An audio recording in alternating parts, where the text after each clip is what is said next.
জ্যোৎস্নায় বর্ষার মেঘ লিখেছেন সমরেশ মজুমদার। চতুর্থ এবং শেষ পর্ব। সে সময় যদি অশোকাদি পাশে এসে না দাঁড়াতেন তাহলে কি হতো কে জানে। স্বর্ণেন্দুর খবর আর পাওয়া যাচ্ছিল না। ক্রমশ নিজেকে অপরাধী মনে হচ্ছিল। অশোকাদি অনেক বুঝিয়ে সেই সময় মনটাকে পাল্টে ফেলতে সাহায্য করলেন।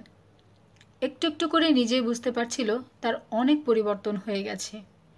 এদিকে অফিসের অনুষ্ঠানে বিদায় অভিশাপে দেবযানী করে অবন্তী প্রচারিত হয়ে গেছে। বিপুল হাততালি পড়েছিল সেই সন্ধ্যায়। রাত্রে অশোকাদি বলেছিল, তুই দারুণ বললি, মনে হচ্ছিল সত্যিকারের দেবযানী। তার দুদিন পরে এক ভদ্রলোক হাজির হলেন অফিসে তাদের কালচারাল সেক্রেটারির সঙ্গে। ভদ্রলোক পেশাদারী নৃত্যনাট্য প্রযোজনা করেন। সাপমোচন হচ্ছে সেদিনকার অনুষ্ঠান তিনি শুনেছেন। অবন্তীকে কমলিকার ভূমিকায় মঞ্চের বাইরে থেকে কণ্ঠ দিতে হবে। রাজার ভূমিকায় করছেন বিখ্যাত আবৃত্তিকার প্রদীপ ঘোষ। কালচারাল সেক্রেটারি বললেন, এই সুযোগ পাওয়া ভাগ্যের কথা, আপনি না বলবেন না। ভদ্রলোক বললেন, আমরা এখন বেশি টাকা দিতে পারবো না, বিজ্ঞাপনে নাম থাকবে আর সামান্য সম্মান দক্ষিণা। অবন্তী মাথা নেড়েছিল, আমি পারবো না। আপনি অত সুন্দর দেবযানী বললেন আর কমলিকা পারবেন না, তা কি হয়? ভদ্রলোক হাসলেন, আমি একটু ভেবে দেখি। ওরা চলে গেলে মিস্টার সেন বললেন, অফিসের কাজ ঠিকঠাক চালিয়ে যদি ওসব করো তাহলে ক্ষতি কি? তবে মুশকিল একটাই। অবন্তী তাকিয়েছিল। এইসব রঙিন জগতে একবার ঢুকলে নানান হাতছানির সামনে পড়তে হয়। কার মনে কি মতলব আছে বোঝা মুশকিল। রঙিন জগৎ? সিনেমার মতো নয় বটে, কিন্তু বিখ্যাত গায়ক গায়িকা গাইবেন, প্রায়ই নামী প্রেক্ষাগৃহে ফাংশন হবে, বুঝতেই পারছো। অথচ রাত্রে অশোকাদি অন্য কথা বলল, তুই ঘুষ নিতে পারবি? এ মা, কি বলছো? তুই তোর মাকে বলেছিস নিজের জন্য সামান্য রেখে মাইনের বাকি টাকাটা বর্ধমানে দিয়ে দিবি, তাই তো? তো ফস করে একটা বড় অসুখ হলো, টাকা কে দেবে তোকে? নিজের জন্য জমাতে পারবি? তুই নতুন বলে ওরা কম দেবে, কিন্তু যাই দিক তুই তো সেটা নিজের জন্য রাখতে পারবি। তোর এই এক্সট্রা ইনকাম তোরই। কিন্তু যদি খারাপ হয়? বাড়িতে রিহার্সাল দে, খারাপ হবে না, দেখবি দিব্যি সময় কেটে যাচ্ছে। মিস্টার সেন বললেন, নানান হাতছানি মতলববাজ লোকজন। তাতে তোর কি? বাহ, তেমন হলে আমি কি করব? দেখ, বিপদে পড়ে অতি সরল একেবারে হাবা মেয়েরা। তুই কি তেমন মেয়ে নাকি? আর যারা পড়ে তারা লোভী, যাদের লোভ দেখিয়ে পুরুষগুলো নরকে নিয়ে যায়। হ্যাঁ, তুই যদি ঠিক করে নিস কখনো লোভ করবি না, তাহলে তোর ভয় নেই। অশোকাদি বুঝিয়েছিল। ভদ্রলোক আবার আসলে সম্মতি জানিয়েছিল অবন্তী। প্রথম দিনে রিহার্সেলে অশোকাদিকে জোর করে নিয়ে গিয়েছিল অবন্তী। একই সঙ্গে নাচ, গান আর সংলাপ। গানের শিল্পীদের বদলে রেকর্ড বাজানো হয়েছিল। অনুষ্ঠানের দিন নামী শিল্পীরা সরাসরি গাইবেন। প্রদীপ ঘোষকে প্রণাম করে অবন্তী বলেছিল, আমি কিছু জানি না, এরা বলেছেন বলে এসেছি, আমাকে একটু দেখিয়ে দেবেন? প্রদীপ ঘোষ বলেছিলেন, নিশ্চয়ই, অসুবিধে হলে বলবেন। আপনি নিয়মিত আবৃত্তি করেন? না। ভদ্রলোকের মুখ গম্ভীর হয়েছিল, কিন্তু প্রথম দিনের রিহার্সালের পর তিনি বলেছিলেন, চমৎকার গলা, এবার ঘষামাজা করা দরকার। কিভাবে করব? মানে বুঝে বাড়িতে প্র্যাকটিস করুন, হারমোনিয়াম বাজিয়ে গলা সাধুন, আপনার হবে। আপ্লুত হয়েছিল অবন্তী। তারপর সকালে সন্ধ্যায় একা থাকলেই কবিতা নিয়ে বসে যেত। রবীন্দ্রনাথ, জীবনানন্দ। প্রথম অনুষ্ঠানে প্রশংসা পেল সে, সঙ্গে 100 টাকার একটা খাম। পেয়েই মনে হলো অনেক কিছু কিনতে হবে। প্রথমেই একটা চটি, যেটা পড়ে আছে সেটা অনেকবার সেলাই করা হয়ে গেছে। জীবনে একটু বৈচিত্র্য এলো। অফিস, বাড়ি আর প্রতি মাসের প্রথম শনিবারে বর্ধমানে গিয়ে মায়ের অনুযোগ শোনার বাইরে যে জীবনের স্বাদ আকস্মিক এসেছিল, সেটাই যেন তাকে বাঁচিয়ে দিল। এখন প্রায় কাগজে নাম বের হয় তার। রেডিওতে যারা বিজ্ঞাপন করেন তাদের কাছ থেকেও ডাক এসেছে। সরকারি চাকুরি হিসেবে সে অন্যত্র কাজ করে টাকা নিতে পারে না, সই করে। ফলে অনেক ডাকে সাড়া দিতে পারে না অবন্তী। অফিসে আবেদন করেছিল, তারা জানিয়েছে যে সাংস্কৃতিক কাজকর্ম সে করতে পারে, কিন্তু পেশাদারী শিল্পী হিসেবে নয়। অতএব যারা সই না করিয়ে টাকা দেবে তারা কম দেওয়ার সুযোগ নেবেই। যেখানে চেকের ব্যবস্থা সেখানে যাওয়ার প্রশ্ন নেই। এর মধ্যে কয়েকটা পরিবর্তন ঘটে গেছে। অশোকাদির সাহায্যে সে সরকারি মহিলা হোস্টেলে জায়গা পেয়েছে। অশোকাদিও সঙ্গে আছেন। বিপাশা কবে এমএ পরীক্ষা দিয়ে তার দেশে চলে গেছে। প্রথম চিঠি দিত, এখন আর যোগাযোগ নেই। শেষ খবর এসেছিল বিয়ের কার্ডে। পেইং গেস্ট থেকে হোস্টেলের বাসিন্দা হওয়ার মুহূর্তে ওদের মালিকানকে খুব নরম দেখিয়েছিল। এত ভালো বোর্ডার তিনি আর পাবেন না বলে হাহুতাশ করেছিলেন। অশোকাদিকে সে জিজ্ঞাসা করেছিল, তোমরা বলেছিলে ওই একলা ঘরে কেউ বেশি দিন থাকে না, কেন বলেছিলে গো? নিশ্চয়ই কোনো কারণ ছিল। তোমাকে কোনো অভিজ্ঞতার সামনে আসতে হয়নি? কীরকম? রাত্রে মালিকান তার ঘরের দরজা খুলে তোমার সঙ্গে গল্প করতে কখনো আসেননি? অশোকাদি জিজ্ঞাসা করেছিলেন। না তো, অবাক হয়েছিল অবন্তী। মানুষের তো পরিবর্তন হয়। তার মানে? ওই মহিলা যখন খুব একা বোধ করতেন তখন ওই ঘরে যেতেন। তোমার আগে যারা ছিল তাদের চেহারা ছিল ছোটোখাটো। উনি নাকি তাদের সঙ্গে প্রেম করার চেষ্টা করতেন। যা, মেয়েতে মেয়েতে প্রেম কি? কখনো কখনো হয়, ছেলেতে ছেলেতে, মেয়েতে মেয়েতে। বিদেশে নাকি এটা স্বাভাবিকের পর্যায়ে চলে এসেছে। ওইসব মেয়েরা মেনে নিতে পারেনি বলে বাড়ি ছেড়ে চলে গিয়েছে। হয়তো শেষ পর্যন্ত মালিকানের চৈতন্য ফিরে এসেছিল বলে তোমাকে বিরক্ত করেনি আর। উনি বিয়ে করেননি কেন? যদি প্রেম থাকে তাহলে সেটা কোনো পুরুষকে দেওয়াই তো স্বাভাবিক ছিল। আমাকে বলতেন ছেলেদের উনি বিশ্বাস করেন না। হয়তো প্রথম জীবনে তেমন অভিজ্ঞতা হয়েছিল যার জের সারা জীবন কাটেনি। অশোকাদি হেসেছিলেন। নতুন হোস্টেলেও কিছু নিয়মকানুন আছে, কিন্তু স্বাধীনতা অনেক। অবন্তী আর অশোকাদি একটা ঘর পেয়েছিল। খাওয়া দাওয়া খারাপ নয়। জিনিসপত্রের দাম যেভাবে বাড়ছে ঠিক সেইভাবে বেড়েছে হোস্টেলের খরচ। পে কমিশনের রিপোর্ট থেকে পাওয়া বাড়তি মাইনে অবন্তীকে বাঁচিয়ে দিয়েছিল। তাছাড়া অফিসের পরীক্ষা দিয়ে একটা প্রমোশনও হয়ে গিয়েছিল তার, মাইনে বেড়েছিল। কিন্তু উৎপাতও শুরু হয়েছিল। অফিসের পথে ট্রাম স্টপে এক ভদ্রলোক নিয়ম করে দাঁড়াতে লাগলেন, পেছন পেছন আসতেন, তারপর গায়ে পড়ে আলাপ করতে চাইলেন। অবন্তী জিজ্ঞেস করল, আলাপ করে কী লাভ হবে আপনার? বাহ, মানুষের সঙ্গে মানুষের আলাপ হওয়া কি অন্যায়? মোটেই নয়। তাহলে এই রাস্তা দিয়ে যে কজন মানুষ যাচ্ছেন তাদের প্রত্যেকের সঙ্গে আপনি আলাপ করুন। ভদ্রলোক বলেই দ্বিতীয়বার আর কথা বলতে আসেননি। যে ভদ্রলোক প্রায়ই অনুষ্ঠানের খবর নিয়ে আসতেন তার হাবভাব এমন হয়ে গেল যে মনে হবে তিনিই অবন্তীর গার্জেন। এই করো না, ওই করো না, বিজ্ঞাপনে তোমার নাম বড় টাইপে দিয়েছি ইত্যাদি বলে ঘনিষ্ঠ হওয়ার চেষ্টা করতেন। প্রায়ই বলতেন, বাইরে ফাংশন পেলে যেতে হবে, কিন্তু দিল্লিতে পুজোর সময় একটা চান্স আছে, তখন না বলো না। অবন্তী লক্ষ্য করেছিল এইসব মানুষেরা একটু আলাপ হতেই তুমি বলতে শুরু করেন। খারাপ লাগলেও আপত্তি করেনি সে, কিন্তু ওই প্রস্তাবে মাথা নাড়ল। অসম্ভব, আমার পক্ষে সম্ভব নয়। কেন নয়? ওই সময় আমাকে বাড়ি যেতে হবে। আরে কয়েকদিনের মামলা, ওখান থেকে আমি তোমাকে আগ্রা ঘুরিয়ে আনবো। লক্ষ্মী পুজোর রাত্রে তাজমহল দারুণ। এত কষ্ট করবেন কেন? আর এটা কষ্ট নাকি? তোমার জন্য সব করতে পারি। কেন? তুমি বোঝো না? না, আমি তোমাকে নিয়ে স্বপ্ন দেখছি অবন্তী। কি আশ্চর্য মিল! মিল মানে? আপনার আগে অন্তত 5 জনেই একই কথা বলেছেন। কারা? আপনারই পরিচিত শিল্পী অথবা আয়োজক। তুমি কি জবাব দিয়েছ? আপনাকে যা দিলাম। তুমি তো কোনো জবাব দাওনি। মুখে বলতে হবে? দেখুন, এরপর যদি মনে হয় আমাকে কোনো অনুষ্ঠানে ডাকবেন না তাহলে আমি বিন্দুমাত্র অবাক হব না, ঠিক আছে? সত্যি সত্যি অনুষ্ঠানের ডাক আসা কমে গেল, কিন্তু অপ্রত্যাশিতভাবে ঘটে গেল আরেকটা যোগাযোগ। বছরখানেক আগে আকাশবাণীতে ঘোষকের জন্য আবেদনপত্র চাওয়া হয়েছিল। হবে না জেনে একটা পাঠিয়েছিল অবন্তী। তার পরীক্ষাগুলোতে পাশ করে গেল সে। এবার ইন্টারভিউ। অশোকাদি বলেছিলেন, তোর হয়ে যাবে, কিন্তু আকাশবাণীর কাউকে বলবি না ইন্টারভিউয়ের কথা। কাকে বলবো? আমার খুব সংকোচ লাগে। তোদের মতো মানুষের সংকোচের জন্য অযোগ্যরা সুযোগ পেয়ে যায়। কিন্তু ইন্টারভিউ দিয়ে অবন্তী বুঝল কাজটা তার হলেও হতে পারে, এবং শেষ পর্যন্ত হয়ে গেল। আকাশবাণীতে যোগ দিতে মাইনে বাড়ল, সেই সঙ্গে যোগাযোগ, নতুন নতুন উদ্যোক্তারা অনুষ্ঠান নিয়ে আসতে লাগলো। এখন আর কাজের নির্দিষ্ট সময় নেই, কখনো ভোর রাতে, কখনো মাঝরাত পর্যন্ত। কিন্তু এই চাকরিতে আমেজ আছে, আছে গ্ল্যামার, যেটা বর্ধমানেও ছড়িয়ে পড়েছিল। আকাশবাণীতে যখন 6 মাস, তখন আবার সমস্যা হলো।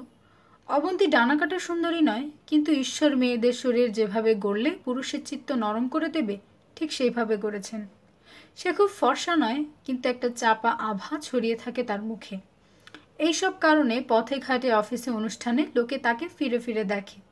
ইদানিং কিছু বাড়তি পয়সা আসায় সে যেসব শাড়ি পরছে সেগুলোর দাম অল্প হলেও রুচির পরিচয় স্পষ্ট। অশোকের দিকে অবন্তী বলেছিল, যাদের জীবনে প্রেম করার অবকাশ নেই তাদের ঈশ্বর কেন অবহেলায় তৈরি করেন না? কত সাধারণ মেয়েকে দেখি পথে যাওয়ার সময়, তাদের দিকে কেউ তাকায় না। আমার চেহারাটা যদি সেরকম হতো তাহলে বেঁচে যেতাম। অশোকাদি খাতা থেকে মুখ তুলে তাকিয়েছিলেন। তোর জীবনে আর প্রেম করার অবকাশ নেই কেন? তুমি যেন আকাশ থেকে পড়লে। যখন তোর সঙ্গে আলাপ হয়েছিল তখন সেটাই সত্যি ছিল, কিন্তু এখন অবস্থা বদলেছে। বর্ধমানে ভালো টাকা দেওয়ার পরেও তোর কিছু জমেছে। এখন যদি এমন কাউকে পাস যে তোকে সত্যিকারের ভালোবাসবে, তাহলে আপত্তির তো কোনো কারণ দেখছি না। আমি তো কাউকে ভালোবাসতে পারবো না।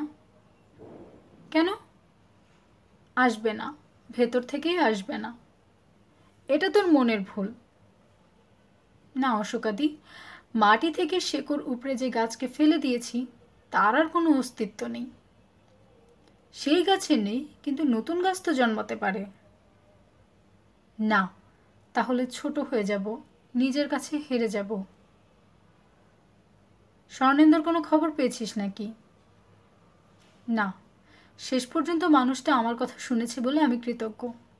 অনেকগুলো বছর চলে গেল, নিশ্চয় এখন ঘোর সংসারী। আজ খামোখা খবর নিতে গিয়ে সেই সংসারের সমস্যা তৈরি করে কী লাভ? যেদিন গিয়েছে সেদিন সত্যি চলে গিয়েছে। বছর গিয়েছে, কিন্তু শরীর ভরাট হয়েছে। এটাই এখন অবন্তীর কাছে প্রধান সমস্যা। দিল্লি থেকে একজন বঙ্গসন্তান কলকাতায় বদলি হয়ে এলেন। আকাশবাণীতে তার পদমর্যাদা প্রায় শীর্ষের কাছাকাছি। খুব গম্ভীর এবং সুদর্শন ভদ্রলোক, বিপত্নিক। 40-এর ওপারেই বয়স, দেখলে অবশ্য বোঝা যায় না। ইনি প্রায়ই মিটিং করেন প্রযোজকদের সঙ্গে, ঘোষকদের সঙ্গে। নতুন নতুন ভাবনা কার্যকর করতে চান। একদিন অবন্তীকে ডেকে পাঠালেন। মিস চ্যাটার্জি, শব্দটার সঠিক উচ্চারণ কি? আত্মা না আত্মা? আমরা তো আত্মাই জানি। কেউ কেউ আত্মার বদলে আত্মা বলছেন। আমি দিল্লিতে থাকতাম, আমার ভুল হতে পারে। শ্রোতারা কমপ্লেন করছে। গতকাল আপনি পড়েছেন, আপনাদের সাথে পরিচিত হলে শিল্পী উৎসাহিত হবেন। এই সাথে শব্দটি কি ঠিক? আমাকে তাই লিখে দেওয়া হয়েছিল। আপনি অন্ধের মতো যা লিখে দেওয়া হবে তা কেন পড়বেন? আপনাকে দেখে তো মনে হয় আপনি আলাদা ঘরানার মানুষ। অনেকেই সাথে বলেন, ওটা কবিতায় বলে, গদ্যের সঙ্গে বলাই ভালো। সেই শুরু। ওটা যে নেহাতি বাহানা ছিল, পরিচয় করার একটা ছল মাত্র, তা কয়েকদিনেই টের পেয়ে গেল সে। রবীন্দ্র সদনে একটি অনুষ্ঠানের পর বেরিয়ে আসছে এমন সময় সেই ভদ্রলোক সামনে এসে দাঁড়ালেন। আপনি যে এত ভালো কবিতা পড়েন তা তো আগে কখনো বলেননি। বলার মতো ব্যাপার নয়, অসত্য কথা। আমি মুগ্ধ। অনেক ধন্যবাদ। আচ্ছা, কিছু মনে করবেন না, এসবের জন্য আপনি পারিশ্রমিক নেন? সঙ্গে সঙ্গে সচেতন হলো অবন্তী। ভদ্রলোক এই স্টেশনের একজন অন্যতম কর্তা, আর সে সরকারি চাকরি করে। তবু অবন্তী জিজ্ঞাসা করল, কেন? তাহলে খাওয়াতে বলতাম। হাসলেন ভদ্রলোক। চলুন, আপনাকে পৌঁছে দিচ্ছি। কোথায় থাকেন আপনি? না না, আপনি কেন পৌঁছে দেবেন? কেন? দিলে কি অন্যায় করা হবে? তা নয়, আসলে আমি একা যাতায়াত করতেই অভ্যস্ত। ভদ্রলোকের মুখ গম্ভীর হলো। মাথা নেড়ে চলে গিয়েছিলেন সেদিন, কিন্তু কারণে অকারণে ঘরে ডেকে পাঠানো, কোনো অনুষ্ঠানে কবিতা বলার জন্য অনুরোধ জানানো, এসব লেগেই রইল। একদিন বললেন, আপনি কি কাউকে বলেছেন আমি খুব বিরক্ত করছি? না। তাহলে বিরক্ত করছি না, কি বলেন? সেটা আপনি আমার চেয়ে ভালো জানেন। মিস চ্যাটার্জি, খোলাখুলি বলি, আপনাকে আমার ভালো লেগেছে। কথাটা বলেই ভদ্রলোক সরাসরি অবন্তীর মুখের দিকে তাকালেন। আর কিছু বলবেন? আপনার প্রতিক্রিয়া জানতে চাই। অবশ্য আপনি যদি কারোর সঙ্গে ইতিমধ্যে সম্পর্ক তৈরি করে থাকেন তাহলে। আমি কি এবার যেতে পারি? মাথা নেড়েছিলেন ভদ্রলোক। তারপরেই শোনা গেল অবন্তীকে শিলিগুড়ি বা কার্শিয়াংয়ে বদলি করে দেওয়া হচ্ছে। তাদের চাকরিতে বদলি অস্বাভাবিক ঘটনা নয়, কিন্তু সাধারণত প্রমোশনের সময় বাইরে যেতে হয়। কাঁটা হয়েছিল অবন্তী। বাইরে বদলি মানে জীবন একেবারে বদলে যাবে। হোস্টেলের জায়গা ছাড়তে হবে। পরে কলকাতায় যদি ফিরে আসে তাহলে প্রচণ্ড সমস্যায় পড়বে। শেষ পর্যন্ত আদেশটা এলো না, কিন্তু ভদ্রলোক চলে গেলেন শিলচরে। বর্ধমানের বাড়িতে তখন সমস্যা প্রবল। হেমন্ত এবং বসন্ত বড় হয়ে গেছে, দুজনেরই পড়াশোনায় মন নেই। হেমন্ত কোনো মতে স্কুল পেরিয়েছে, বসন্ত তার অনেক আগেই স্কুল ছেড়েছে। প্রথম প্রথম মা এ নিয়ে হাহুতাশ করত, তারপর বলতে আরম্ভ করলো, কত এমএ পাস ছেলে ফেউয়ের মতো ঘুরে বেড়াচ্ছে, চাকরি জুটছে না, বেশি পড়াশোনা করে কি হবে, তার চেয়ে যদি ছোটোখাটো ব্যবসা শুরু করে তাহলে আখেরে কাজে দেবে। অবন্তী লক্ষ্য করেছে সে যখন যায় তখন দুই ভাই যতটা সম্ভব পারে তাকে এড়িয়ে চলে। হেমন্ত যে সিগারেট খায় তা গন্ধে বোঝা গেছে। মাকে বললে অদ্ভুত প্রতিক্রিয়া হয়। আমি কি একটা দামড়ার পেছন পেছন ঘুরে বেড়াবো? একটা কাজ জুটিয়ে না দিলে তো উচ্ছন্নে যাবে, কথা বুঝতে পারিস না? হেমন্ত বাড়িতে ফিরলে অবন্তী সরাসরি জিজ্ঞাসা করলো, কি করতে চাস তুই? ব্যবসা। কিসের ব্যবসা? রমানন্দদার স্টেশনারি দোকানটা বন্ধ আছে, ওর পক্ষাঘাত হয়েছে, ছেলে বা ভাই নেই। আমাকে বলেছে যদি 10,000 নগদ আর মাসে 250 টাকা দিলে আমাকে দোকানটা দিয়ে দেবে। তুই চালাতে পারবি? বাহ, কেন পারবো না, আমি তো সারাদিন দোকানে দোকানে ঘুরি। একটু চিন্তা করলো অবন্তী। 10,000 দিলে দাঁড়াতে পারবি? আরও লাগবে। কেন? দোকানে তো মাল নেই বললেই চলে, আমাকে তো এখনই কেউ ধারে মাল দেবে না। অর্ধেক টাকা দিলে অর্ধেক ধার দেবে, তার জন্য 20,000 লাগবে। এত টাকা আমি কোথায় পাবো? এই সময় মা ঢুকলো। কি এমন টাকা? 30,000? তুই তো ফাংশনে আবৃত্তি করে টাকা পাস বলে শুনেছি, সেগুলো নিশ্চয়ই জমিয়েছিস, তা থেকে কিছুটা দিয়ে দে। রাগ হয়ে গেল অবন্তীর। আমার কাছে অত টাকা নেই, এত বছর ধরে যা পেয়েছি তার সবটাই তো তোমাকে দিয়ে গেছি, সব জেনেও যদি তুমি একথা বলো। সব কোথায় জানি, তোর মাইনে বেড়েছে কত তা কি কখনো বলেছিস? সবাই বলে আপনার মেয়ের গলা শুনলাম রেডিওতে, বর্ধমানের গৌরব। আমার তাতে কী লাভ? ভাইরা রোজগার আরম্ভ করলে তোর ছুটি, সেটা যদি ভুলে যাস। মা কথা শেষ করলো না। ঠিক আছে, আমি দেখছি অফিস থেকে যদি লোন পাওয়া যায়। হেমন্ত, তুই কথা বল ওদের সঙ্গে। প্রভিডেন্ট ফান্ড থেকে ধার করলো অবন্তী, জমা যা ছিল তা জড়ো করে পরের মাসে বর্ধমানে মায়ের হাতে দিয়ে এলো। দোকান খুলল হেমন্ত। প্রথম মাসে রোজগার হলো 1500 টাকা।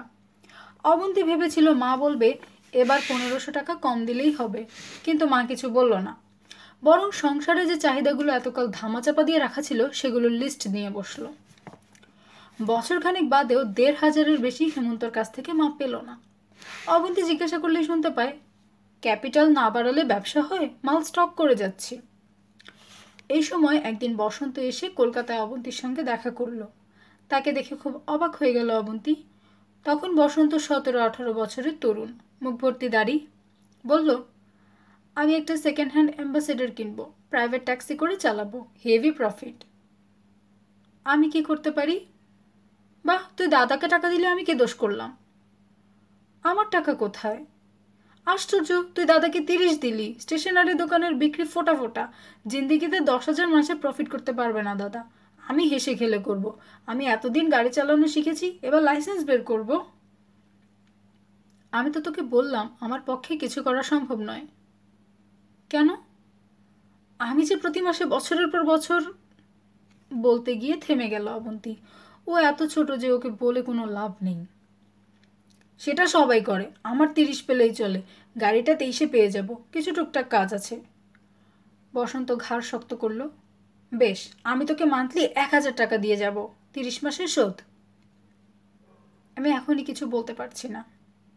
আশ্চর্য, গাড়িটা কি আমার জন্য পড়ে থাকবে? কবে বললে হবে? আজই ওদের অ্যাডভান্স করলে ভালো হয়। বসন্ত বলল, বাবা নেই, কোনো রকমে এত বড় হয়েছি, তুই খুব কষ্ট করেছিস আমাদের জন্য তা আমি জানি, কিন্তু দিদি তোকে ছাড়া আর কাকে বলবো বল? তোর ছোট ভাই পায়ের তলায় মাটি পাক, এটা তুই চাস না? আরও ধারের বোঝা বাড়ল। ব্যাংকের খাতায় যেটুকু না রাখলে অ্যাকাউন্ট থাকে না, ততটুকু রইল। যেদিন কলকাতায় চাকরি করতে এসেছিল সেদিনের সঙ্গে আজকের পার্থক্য ব্যাগে টাকা না থাকলেও মাথার ওপর ধারের বোঝা ছিল না। আজ শুধু বোঝা নয়, পাহাড় জমে গেল। অফিসে একটা সার্কুলার এলো, যেহেতু এই চাকরি 24 ঘন্টার জন্য, তাই বিনা পারিশ্রমিকে হলেও অনুষ্ঠান করতে হলে কর্তৃপক্ষের আগাম অনুমতি নিতে হবে। এই সার্কুলারের প্রতিক্রিয়া হলো, বেশিরভাগ কর্মী যারা বাইরের কোনো অনুষ্ঠানে যোগ দেন না তারা খুশি হলেন, কিন্তু 3-4 জন শিল্পী যারা শুধু আবৃত্তি করে গাড়ি বাড়ির মালিক হয়েছেন তারা অসন্তুষ্ট হলেন। অবন্তী বুঝলো তার পক্ষে চরম পেশাদার হওয়া সম্ভব নয়। এই চাকরিটা তার জরুরি। ফলে বাইরের অনুষ্ঠান করা সে বন্ধ করে দিল। এতে আর্থিক সমস্যা বাড়ল। 60,000 টাকা ধারের কিস্তি শোধ করতে হচ্ছে সুদ সমেত, অথচ বর্তমানে আগের মতোই টাকা দিয়ে যেতে হচ্ছে। গত মাসে মাকে কথাটা বলেছিল, এখন তোমার 2 ছেলে রোজগার করছে, ধার শোধের টাকাটা যদি আমি কমিয়ে দেই তাহলে নিশ্চয়ই তোমার অসুবিধা হবে না। মা অবাক হয়ে বলেছিল, আমি তো তোকে আগের মতো নিজের জন্য সামান্য রেখে পুরো টাকা দিতে বলছি না। হেমন্ত কোনো মতে সামলেছে, আর বসন্ত যা রোজগার করে তার অনেকটাই পুলিশ আর দালালরা নেয়, বাকিটাও জমাচ্ছে আর একটা গাড়ি কেনার জন্য। তোর ওপর আর কত চাপ দেবে, লজ্জাও তো লাগে। তাহলে ওদের রোজগারে তোমার কোনো লাভ হচ্ছে না? এখনই হয়নি, একটা গাছ বড় হতে না হতেই ফল আশা করা বোকামি। তোর যদি অসুবিধা হয় তাহলে বলে দে। বলতে পারেনি অবন্তী। পরে অনেক ভেবেছে সে, বলা উচিত ছিল। 15 বছর ধরে সে যা করেছে তারপর বলার অধিকার নিশ্চয়ই ছিল, কিন্তু কমলাকান্ত চট্টোপাধ্যায়ের রক্ত তাকে বাধা দিয়েছিল। তার কিছুক্ষণ পরে মা বলেছিল, এর মধ্যে একটা সমস্যা হয়েছে। কি সমস্যা? তোর বাবার এক বন্ধু খুব অসুস্থ, ওদের প্রচুর জমি জমা আছে, আমাদেরই স্বজাতি। অনেকদিন ধরে আমাকে বলছে ওর মেয়ের সঙ্গে হেমন্তর বিয়ে দিতে চায়। আমি বলছি বেকার ছেলের সঙ্গে বিয়ে দেবেন কি? তা এখন আবার খবর দিয়েছেন ছেলে তো রোজগার করছে, মারা যাওয়ার আগে আমাকে কন্যাদায় থেকে উদ্ধার করুন। মা বলল। তুমি কি বললে? অবন্তী জিজ্ঞাসা করেছিল। আমি কি বলবো, আমার কি স্বাধীনতা আছে নিজে থেকে কিছু বলার? সে যে বিয়ের পর এ বাড়িতে এসেছি তখন থেকে তো ঝিগিরি করে যাচ্ছি। কখনো জিজ্ঞাসা করেছিস মা তোমার কষ্ট হচ্ছে কি না? করিসনি। তুই তো আমার ছেলের বউ নস যে সংসার থেকে আমাকে সাহায্য করবি। সেই ভোরবেলায় উঠে ঝাড় দেওয়া, কাপড় কাচা থেকে রান্না চাপানো শুরু করতে হয়, রাতে সবাইকে গিলিয়ে বাসন মেজে তবে বিছানায় শরীর রাখতে পারি। দিনের পর দিন এই চলেছে, আমার কি বলার আছে? তুমি কি মনে করো ওই মেয়েটাকে ছেলের বউ করে আনলে তোমার সুবিধা হবে? মফস্বলের মেয়ে, কলকাতার জল পেটে পড়েনি তো, অসুবিধা হবে কেন? কিন্তু বিয়েতে যে খরচ হবে তা কে দেবে? ওরা বৌভাতের খরচ দেবে বলেছে। দিন ঠিক করেছো নাকি? সামনের মাসের 22 তারিখে ভালো দিন আছে, কে যেন বলছিল। মায়ের দিকে অবাক হয়ে তাকিয়েছিল অবন্তী। অনেক কষ্টে চোখের জল সামলেছিল সে। হেমন্তর বিয়ে হয়ে গেল। বউয়ের নাম রত্না, বেশ মিষ্টি দেখতে। বিয়ের কিছুদিন বাদে বসন্ত এলো কলকাতায়। কি রে তুই? মল্লিক বাজারে এসেছিলাম 2 নম্বর পার্স কিনতে। 2 নম্বর কেন? সস্তা হবে। বসন্ত হেসেছিল। শুনেছিস দিদি? কি শুনবো? সব বানানো। মানে? বৌদির বাপের মাত্র 5 বিঘে জমি আছে, যে সেটা ছেলে পাবে, বৌদির কোনো চান্স নেই, অথচ মা বলতে ওদের প্রচুর জমি জমা। এসব খবরে আমার কি লাভ? দূর, মা তো ওই ধান্দায় রাজি হয়েছিল। তোকে এসব কে বললো? আরে আমি গাড়ি নিয়ে চারধারে ঘুরে বেড়াই, খবর আমার কানে আসবেই। আর একটা ব্যাপার ঘটেছে। অবন্তীর ভালো লাগছিল না, সে তাকালো। দাদার সঙ্গে বৌদির অনেক আগে থেকেই ইন্টু মিন্টু ছিল। পাবলিক বলছে বিয়ে না করে দাদার উপায় ছিল না, দাদাই ওই জমি জমার টোপ দিয়ে মাকে রাজি করিয়েছে। তুই মাকে টাকা দিস? বাহ, দি না।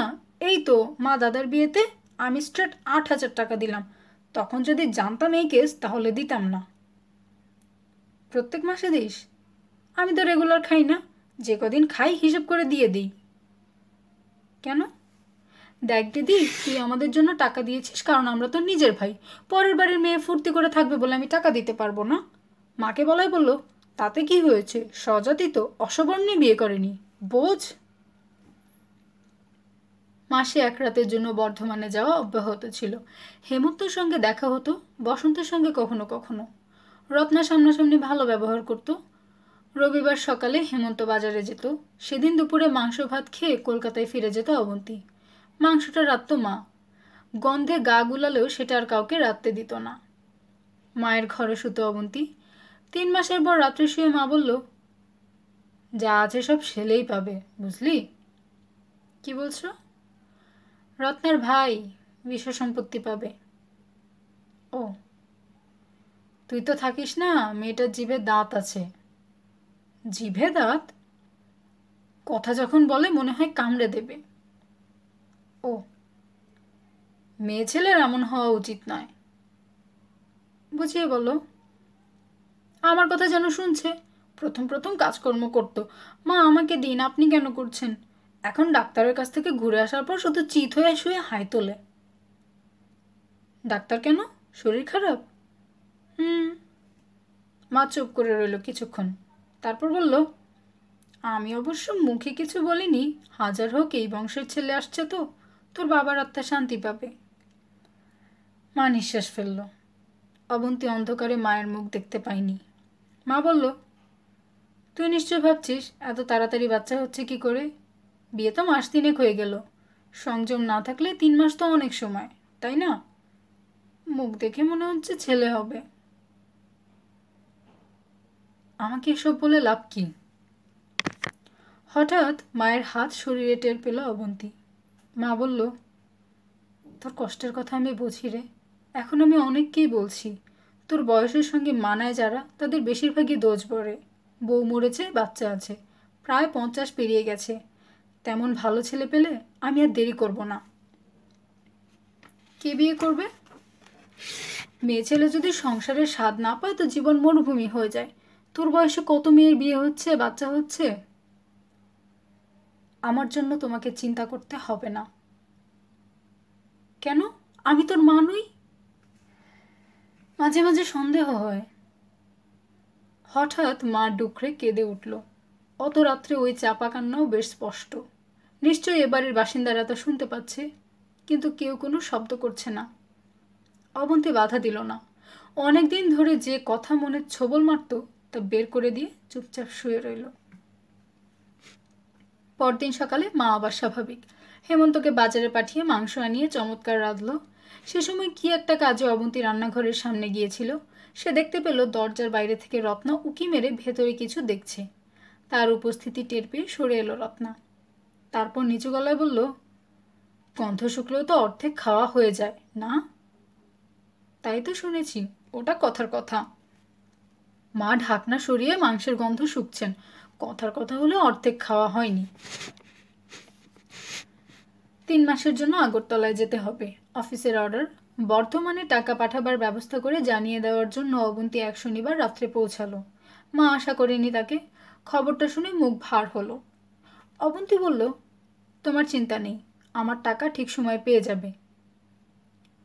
আমি যে সামনের মাসের প্রথম রবিবার সকালে ওদের আসতে বললাম। কাদের?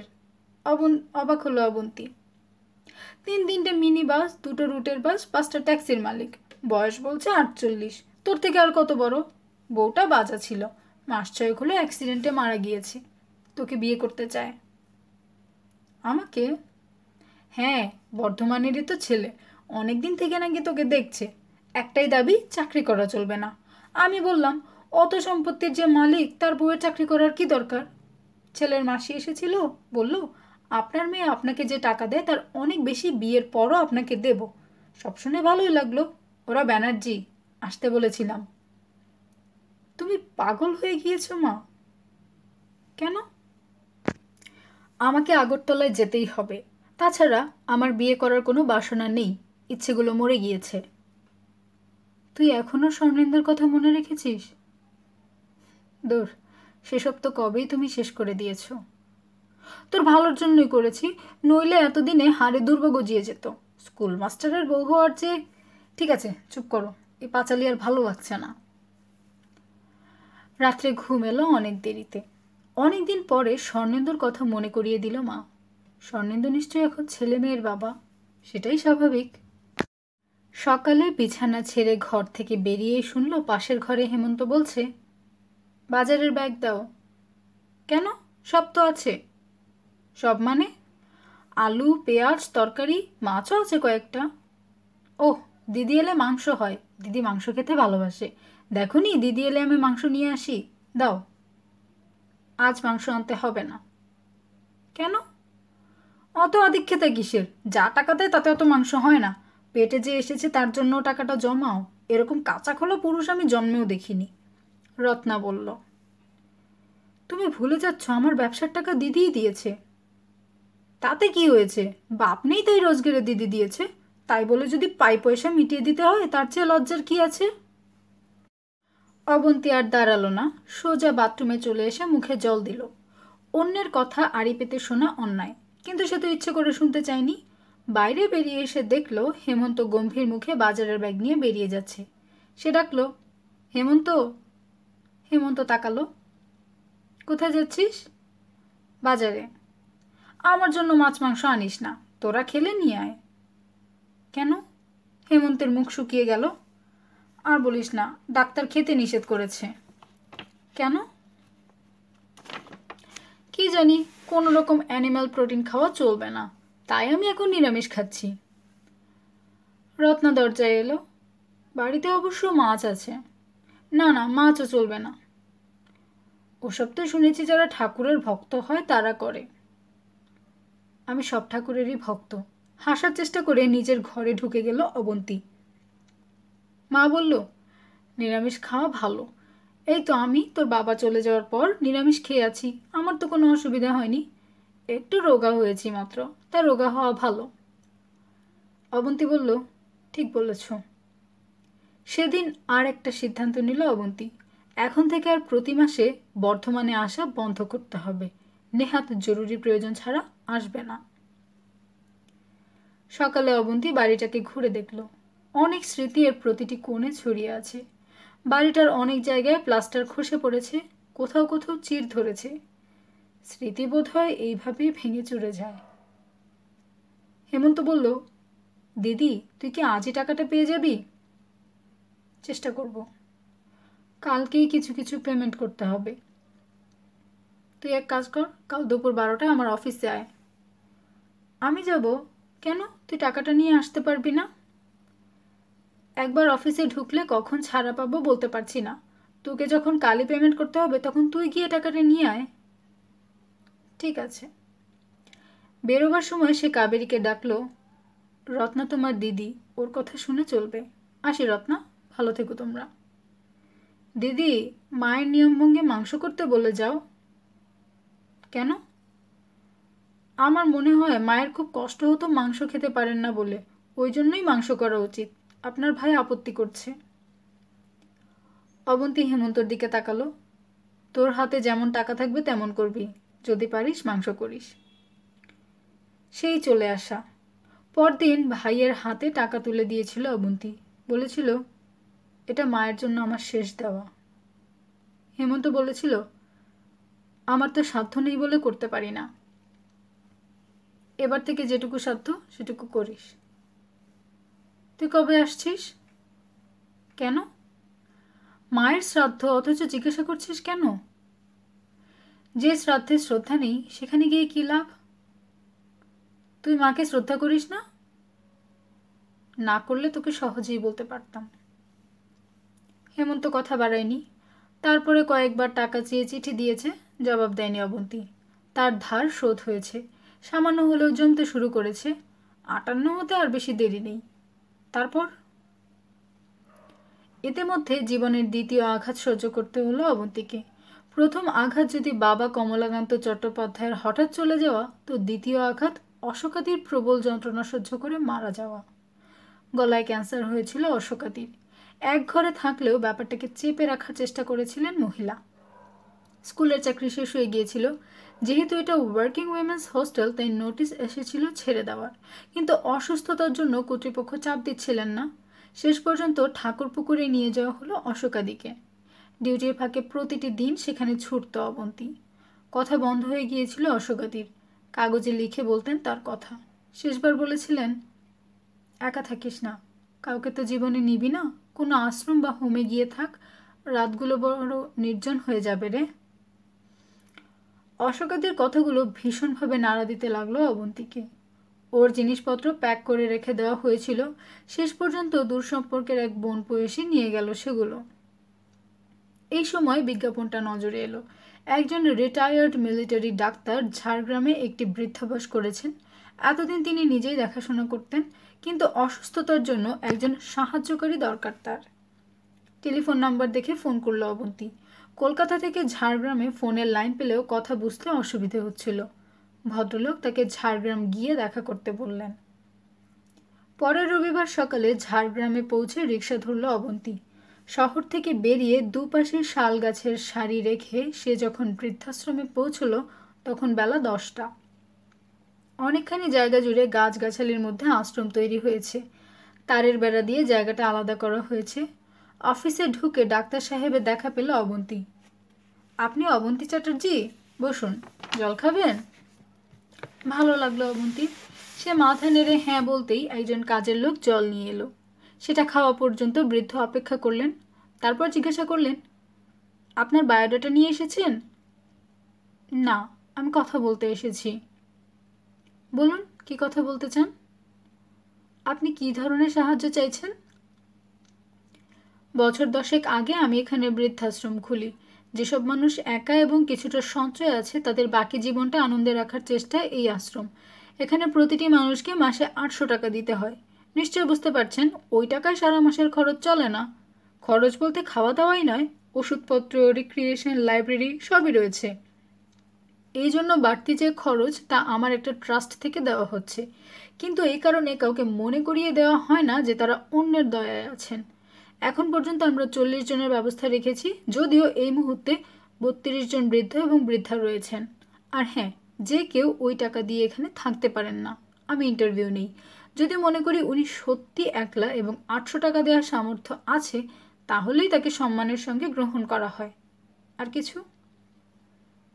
এখানে যারা আছেন তারা কি সবাই বাঙালি? হ্যাঁ, কারণ অবাঙালি কেউ আবেদন করেননি। ইন্টারভিউতে আপনি কি জানতে চান? অনেক সময় ছেলেমেয়েরা ঘাট থেকে বাবা মাকে নামিয়ে দিতে এখানে নিয়ে আসে, কিন্তু বাবা মায়ের টান থাকে তাদের সঙ্গে থেকে যেতে। ফলে এরা এখানে এলেও সংসারের প্রতি সবসময় টান অনুভব করেন, যার জন্য তাদের মন বিচলিত হয়, মানিয়ে নিতে পারেন না। এখানে আমরা এদের নিতে চাই না। যিনি বয়সের কারণে অক্ষম হয়ে যাচ্ছেন, কোনো পিছুটান নেই, তাকেই আমরা পছন্দ করি। এতদিন আপনি সাহায্যকারী চাননি কেন? প্রয়োজন হয়নি। এখন আমার শরীর ভেঙেছে। কলকাতায় গিয়ে দীর্ঘ সময় ধরে চিকিৎসা করানো প্রয়োজন। আমি চাই না আমার জীবদ্দশায় এই আশ্রম বন্ধ হয়ে যাক। বন্ধ হলে এখানকার বাসিন্দাদের সঙ্গে চরম বিশ্বাসঘাতকতা করা হবে। আপনি কি করেন? আমি আকাশবাণীতে চাকরি করি। কত বছর চাকরি আছে? এখনো বছর 8। সংসারে আর কে কে আছেন? আমার কোনো সংসার নেই। আমি ওয়ার্কিং ওমেন হোস্টেলে থাকি। বাড়ি কোথায় ছিল? বর্ধমানে। বাবা শিক্ষক ছিলেন, মা এখন নেই। বিয়ে করেননি? না। কেন? সুযোগ হয়নি। ভাই বোন? বোন নেই, ভাইরা সাবালক, সম্পর্ক নেই। ভালো চাকরি করেন, সেটা ছেড়ে এখানে আসার ইচ্ছে কেন? একা থাকতে আর ভালো লাগছে না। আমার কাছে যতগুলো আবেদনপত্র এসেছে তাতে সবাই জানতে চেয়েছে কত পারিশ্রমিক পাওয়া যাবে।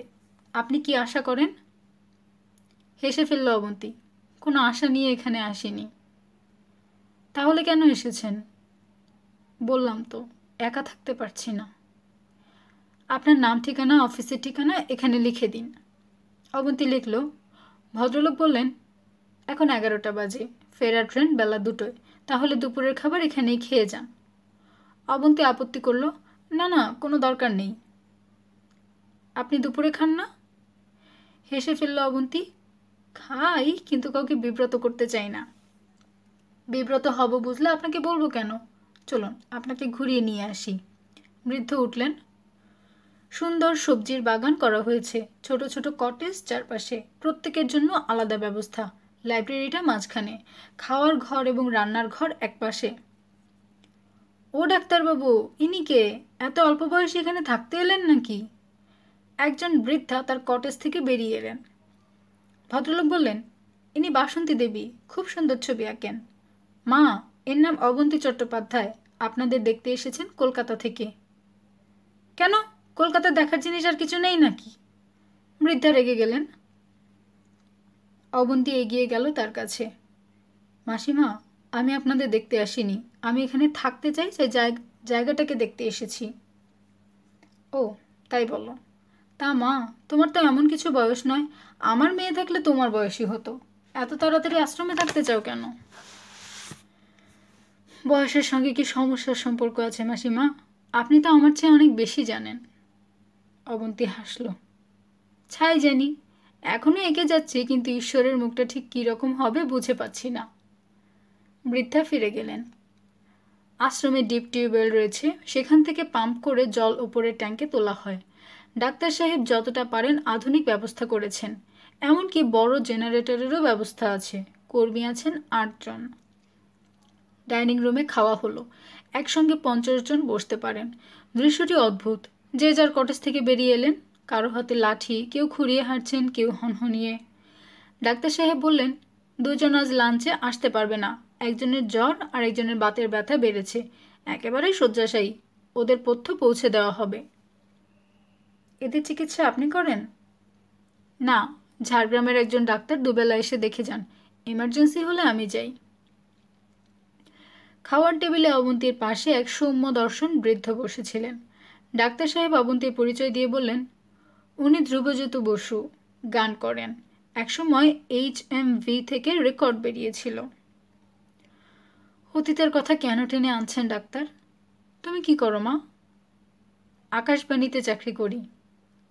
বাহ, যখন বীরেন্দ্র ভদ্র ছিলেন তখন যেতাম, পঙ্কজবাবুর সঙ্গেও গিয়েছি। তা এখানে কেন?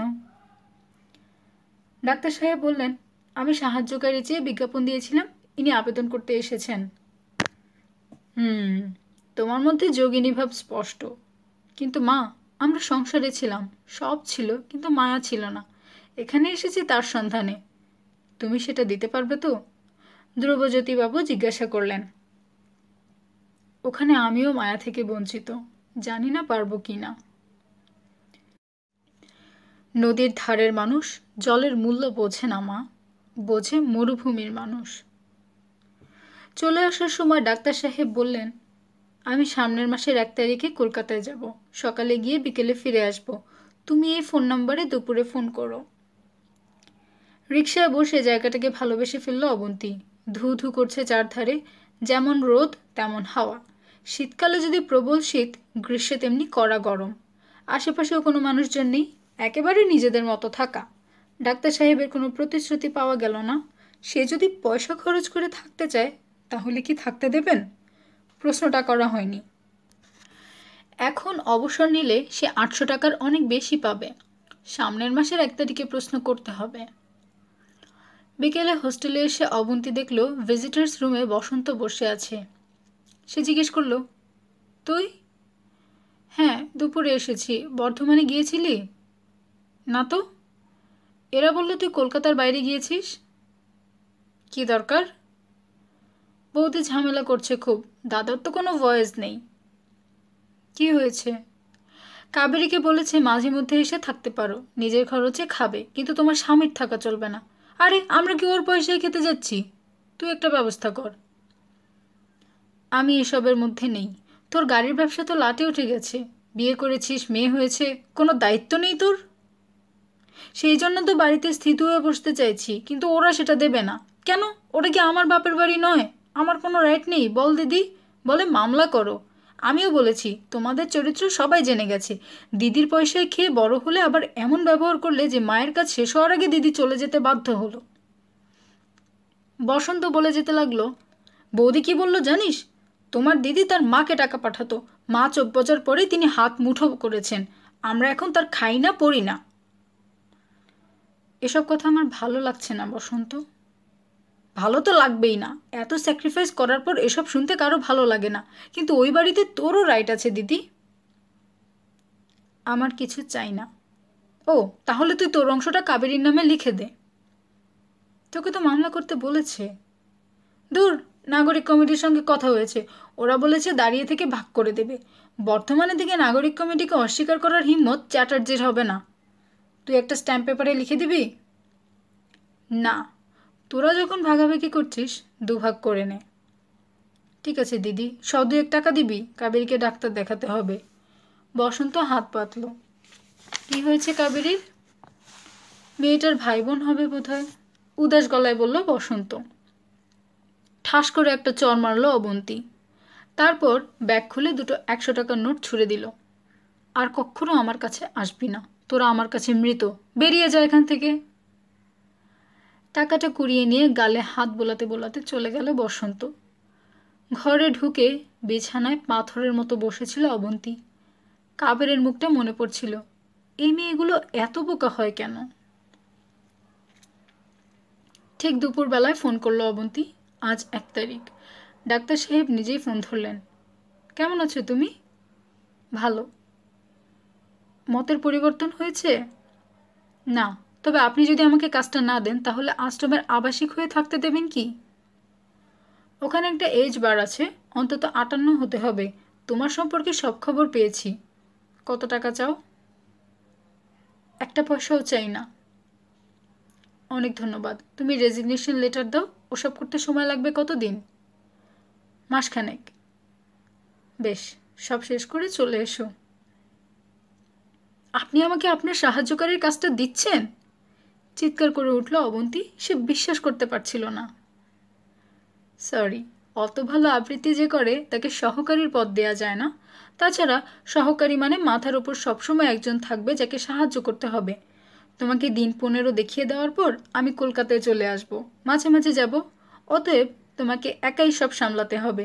সেক্ষেত্রে তোমার পদের একটা নতুন নামকরণ করা দরকার। ভেবে দেখি, ডাক্তার সাহেব বললেন। অফিসের সবাই অবাক। এত তাড়াতাড়ি ভিআর নেওয়ার কোনো মানে নেই। আশ্রমে যাচ্ছেন, সন্ন্যাসিনী হয়ে যাবেন নাকি? এই সব কোলাহলের মধ্যে একা হেঁটে এলো অবন্তী। যা কিছু টাকা কুড়ি পাওয়া গেল তা আপাতত নিজের ব্যাংক, পরে ঝাড়গ্রামের স্টেট ব্যাংকে ট্রান্সফার করাতে হবে। পেনশন নেবে ওখান থেকেই। পে কমিশনের কল্যাণে সেটা যথেষ্ট ভালো হয়েছে। হোস্টেলে নোটিশ দিয়েছিল সে, সেখানেও একই প্রশ্ন। মানুষ যখন মারা যায় তখন কেউ প্রশ্ন করে না, যখন কেউ নিজের মতো একা থাকতে চায় তখন এত কৌতূহল কেন? 15 দিন হাতে কলমে শিখিয়ে গেলেন ডাক্তার সাহেব। এই আশ্রমের বাসিন্দাদের নামে আলাদা আলাদা খাতা আছে। কার কি অসুখ, কে কি খেতে ভালোবাসেন থেকে আরও অনেক তথ্য সেখানে দেওয়া আছে। এরা সবাই টাকা দেন ব্যাংকের মাধ্যমে। এরা ডাক্তার সাহেবই ব্যবস্থা করেছেন। সেই ব্যাংক অ্যাকাউন্ট থেকে যাতে অবন্তী টাকা তুলতে পারে তার ব্যবস্থা করে গেলেন। এখন থেকে প্রতি মাসে একবার করে এখানে আসবেন। যাওয়ার আগে ডাক্তার সাহেব বললেন, তোমার একটা নতুন নামকরণ করেছি, নিশ্চয় জেনে গেছো। না তো? এখানকার সবাই তোমাকে কি বলে ডাকছে? দিদি ভাই। ওটা আমার দেওয়া। ডাক্তার সাহেব হাসলেন। তোমাকে এখানকার পুলিশ কর্তৃপক্ষের সঙ্গে পরিচয় করিয়ে দিয়েছি, আর সবাই দেখতে দেখতে পরিচিত হয়ে যাবে। তবে যদি কখনো সমস্যায় পড়ো যা নিজের সমাধান করতে পারছো না, তাহলে আমাকে জানিও। একটা কথা জিজ্ঞাসা করব? বলো। শুনলাম আপনি বিপত্নিক, ছেলে মেয়ে নেই, তাহলে এখানে থাকছেন না কেন? এখানে থাকলেই তো ভালো হতো। এই আশ্রমের জন্য যে ফান্ড রয়েছে তার একটা পার্মানেন্ট ব্যবস্থা করতে হবে। তাছাড়া কলকাতায় অনেক কাজ রয়েছে। আপনি বলেছিলেন চিকিৎসা করাবেন, কি হয়েছে আপনার? ডাক্তার সাহেব বললেন, ঘাবড়ে যেও না, এখনও বছর 10 লড়ে যাব। আমার ক্যান্সার হয়েছে, সরোজবাবুর কাছাকাছি থাকতে চাই। একেবারে প্রাথমিক স্টেজ, ভয়ের কিছু নেই। যেন অবন্তীর কোনো ঘনিষ্ঠ ওই রোগে আক্রান্ত এবং ডাক্তার সাহেব তাকে আশ্বাস দিচ্ছেন এমন ভঙ্গিতে কথাগুলো বলে গেলেন। ওর গাড়ি চলে যাওয়ার পরও কিছুক্ষণ স্তব্ধ হয়ে দাঁড়িয়ে রইল সে। এই মানুষটিকে খুব অল্প সময় দেখতে পেল সে, কিন্তু বড় তাড়াতাড়ি মানুষটা তার আপন হয়ে গিয়েছেন। যে আপন হয়, ঈশ্বর তাকে সরিয়ে নিতে এত তৎপর হন কেন? ভোরে ঘুম থেকে ওঠে অবন্তী। তার কোয়ার্টার্স অফিসের লাগোয়া। ঘুম ভাঙতেই মুখ ধুয়ে বেরিয়ে পড়ে সে আশ্রমটাকে পাক দিতে। তখনও ঘাসে ঘাসে শিশির মাখামাখি। ঘুম হয়েছে মেসোমশাই? এক বৃদ্ধ খালি গায়ে পাজামা গেঞ্জি গায়ে সূর্য দেখছিলেন। মুখ ফিরিয়ে বললেন, ঠিক 3টে থেকে জেগে আছি মা। ঘড়ি দেখছি কখন ভোর হয়, ভোর হতেই বেরিয়ে এলাম। এটা তো ঠিক কথা নয়, আপনার আরও ঘন্টা 2 ঘুমানো উচিত। উচিত কাজগুলো এ জীবনে করা হলো না। গত 20 বছর ধরে নির্ঘুম রাত চলছে। বিচ্ছিরি অসুখ। বৃদ্ধ মাথা নাড়লেন। না, আপনার এই অসুখটাকে সারাতেই হবে, অবন্তী বলল। ভালো লাগলো মা, আমি চেষ্টা করেও তো পারিনি, দেখো পারো কিনা। এই ভদ্রলোকের নাম যতীন সাহা। খুব কম কথা বলেন, কারোর সঙ্গে তেমন মেশেন না, কিন্তু অবন্তী কথা বলে দেখেছে উনি মোটেই গম্ভীর নন।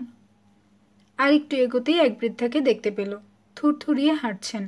অবন্তী ডাকল, কোথায় যাচ্ছেন মাসিমা? বৃদ্ধা দাঁড়ালেন। এর কণ্ঠস্বর খুব সরু, বাচ্চা মেয়ের মতো।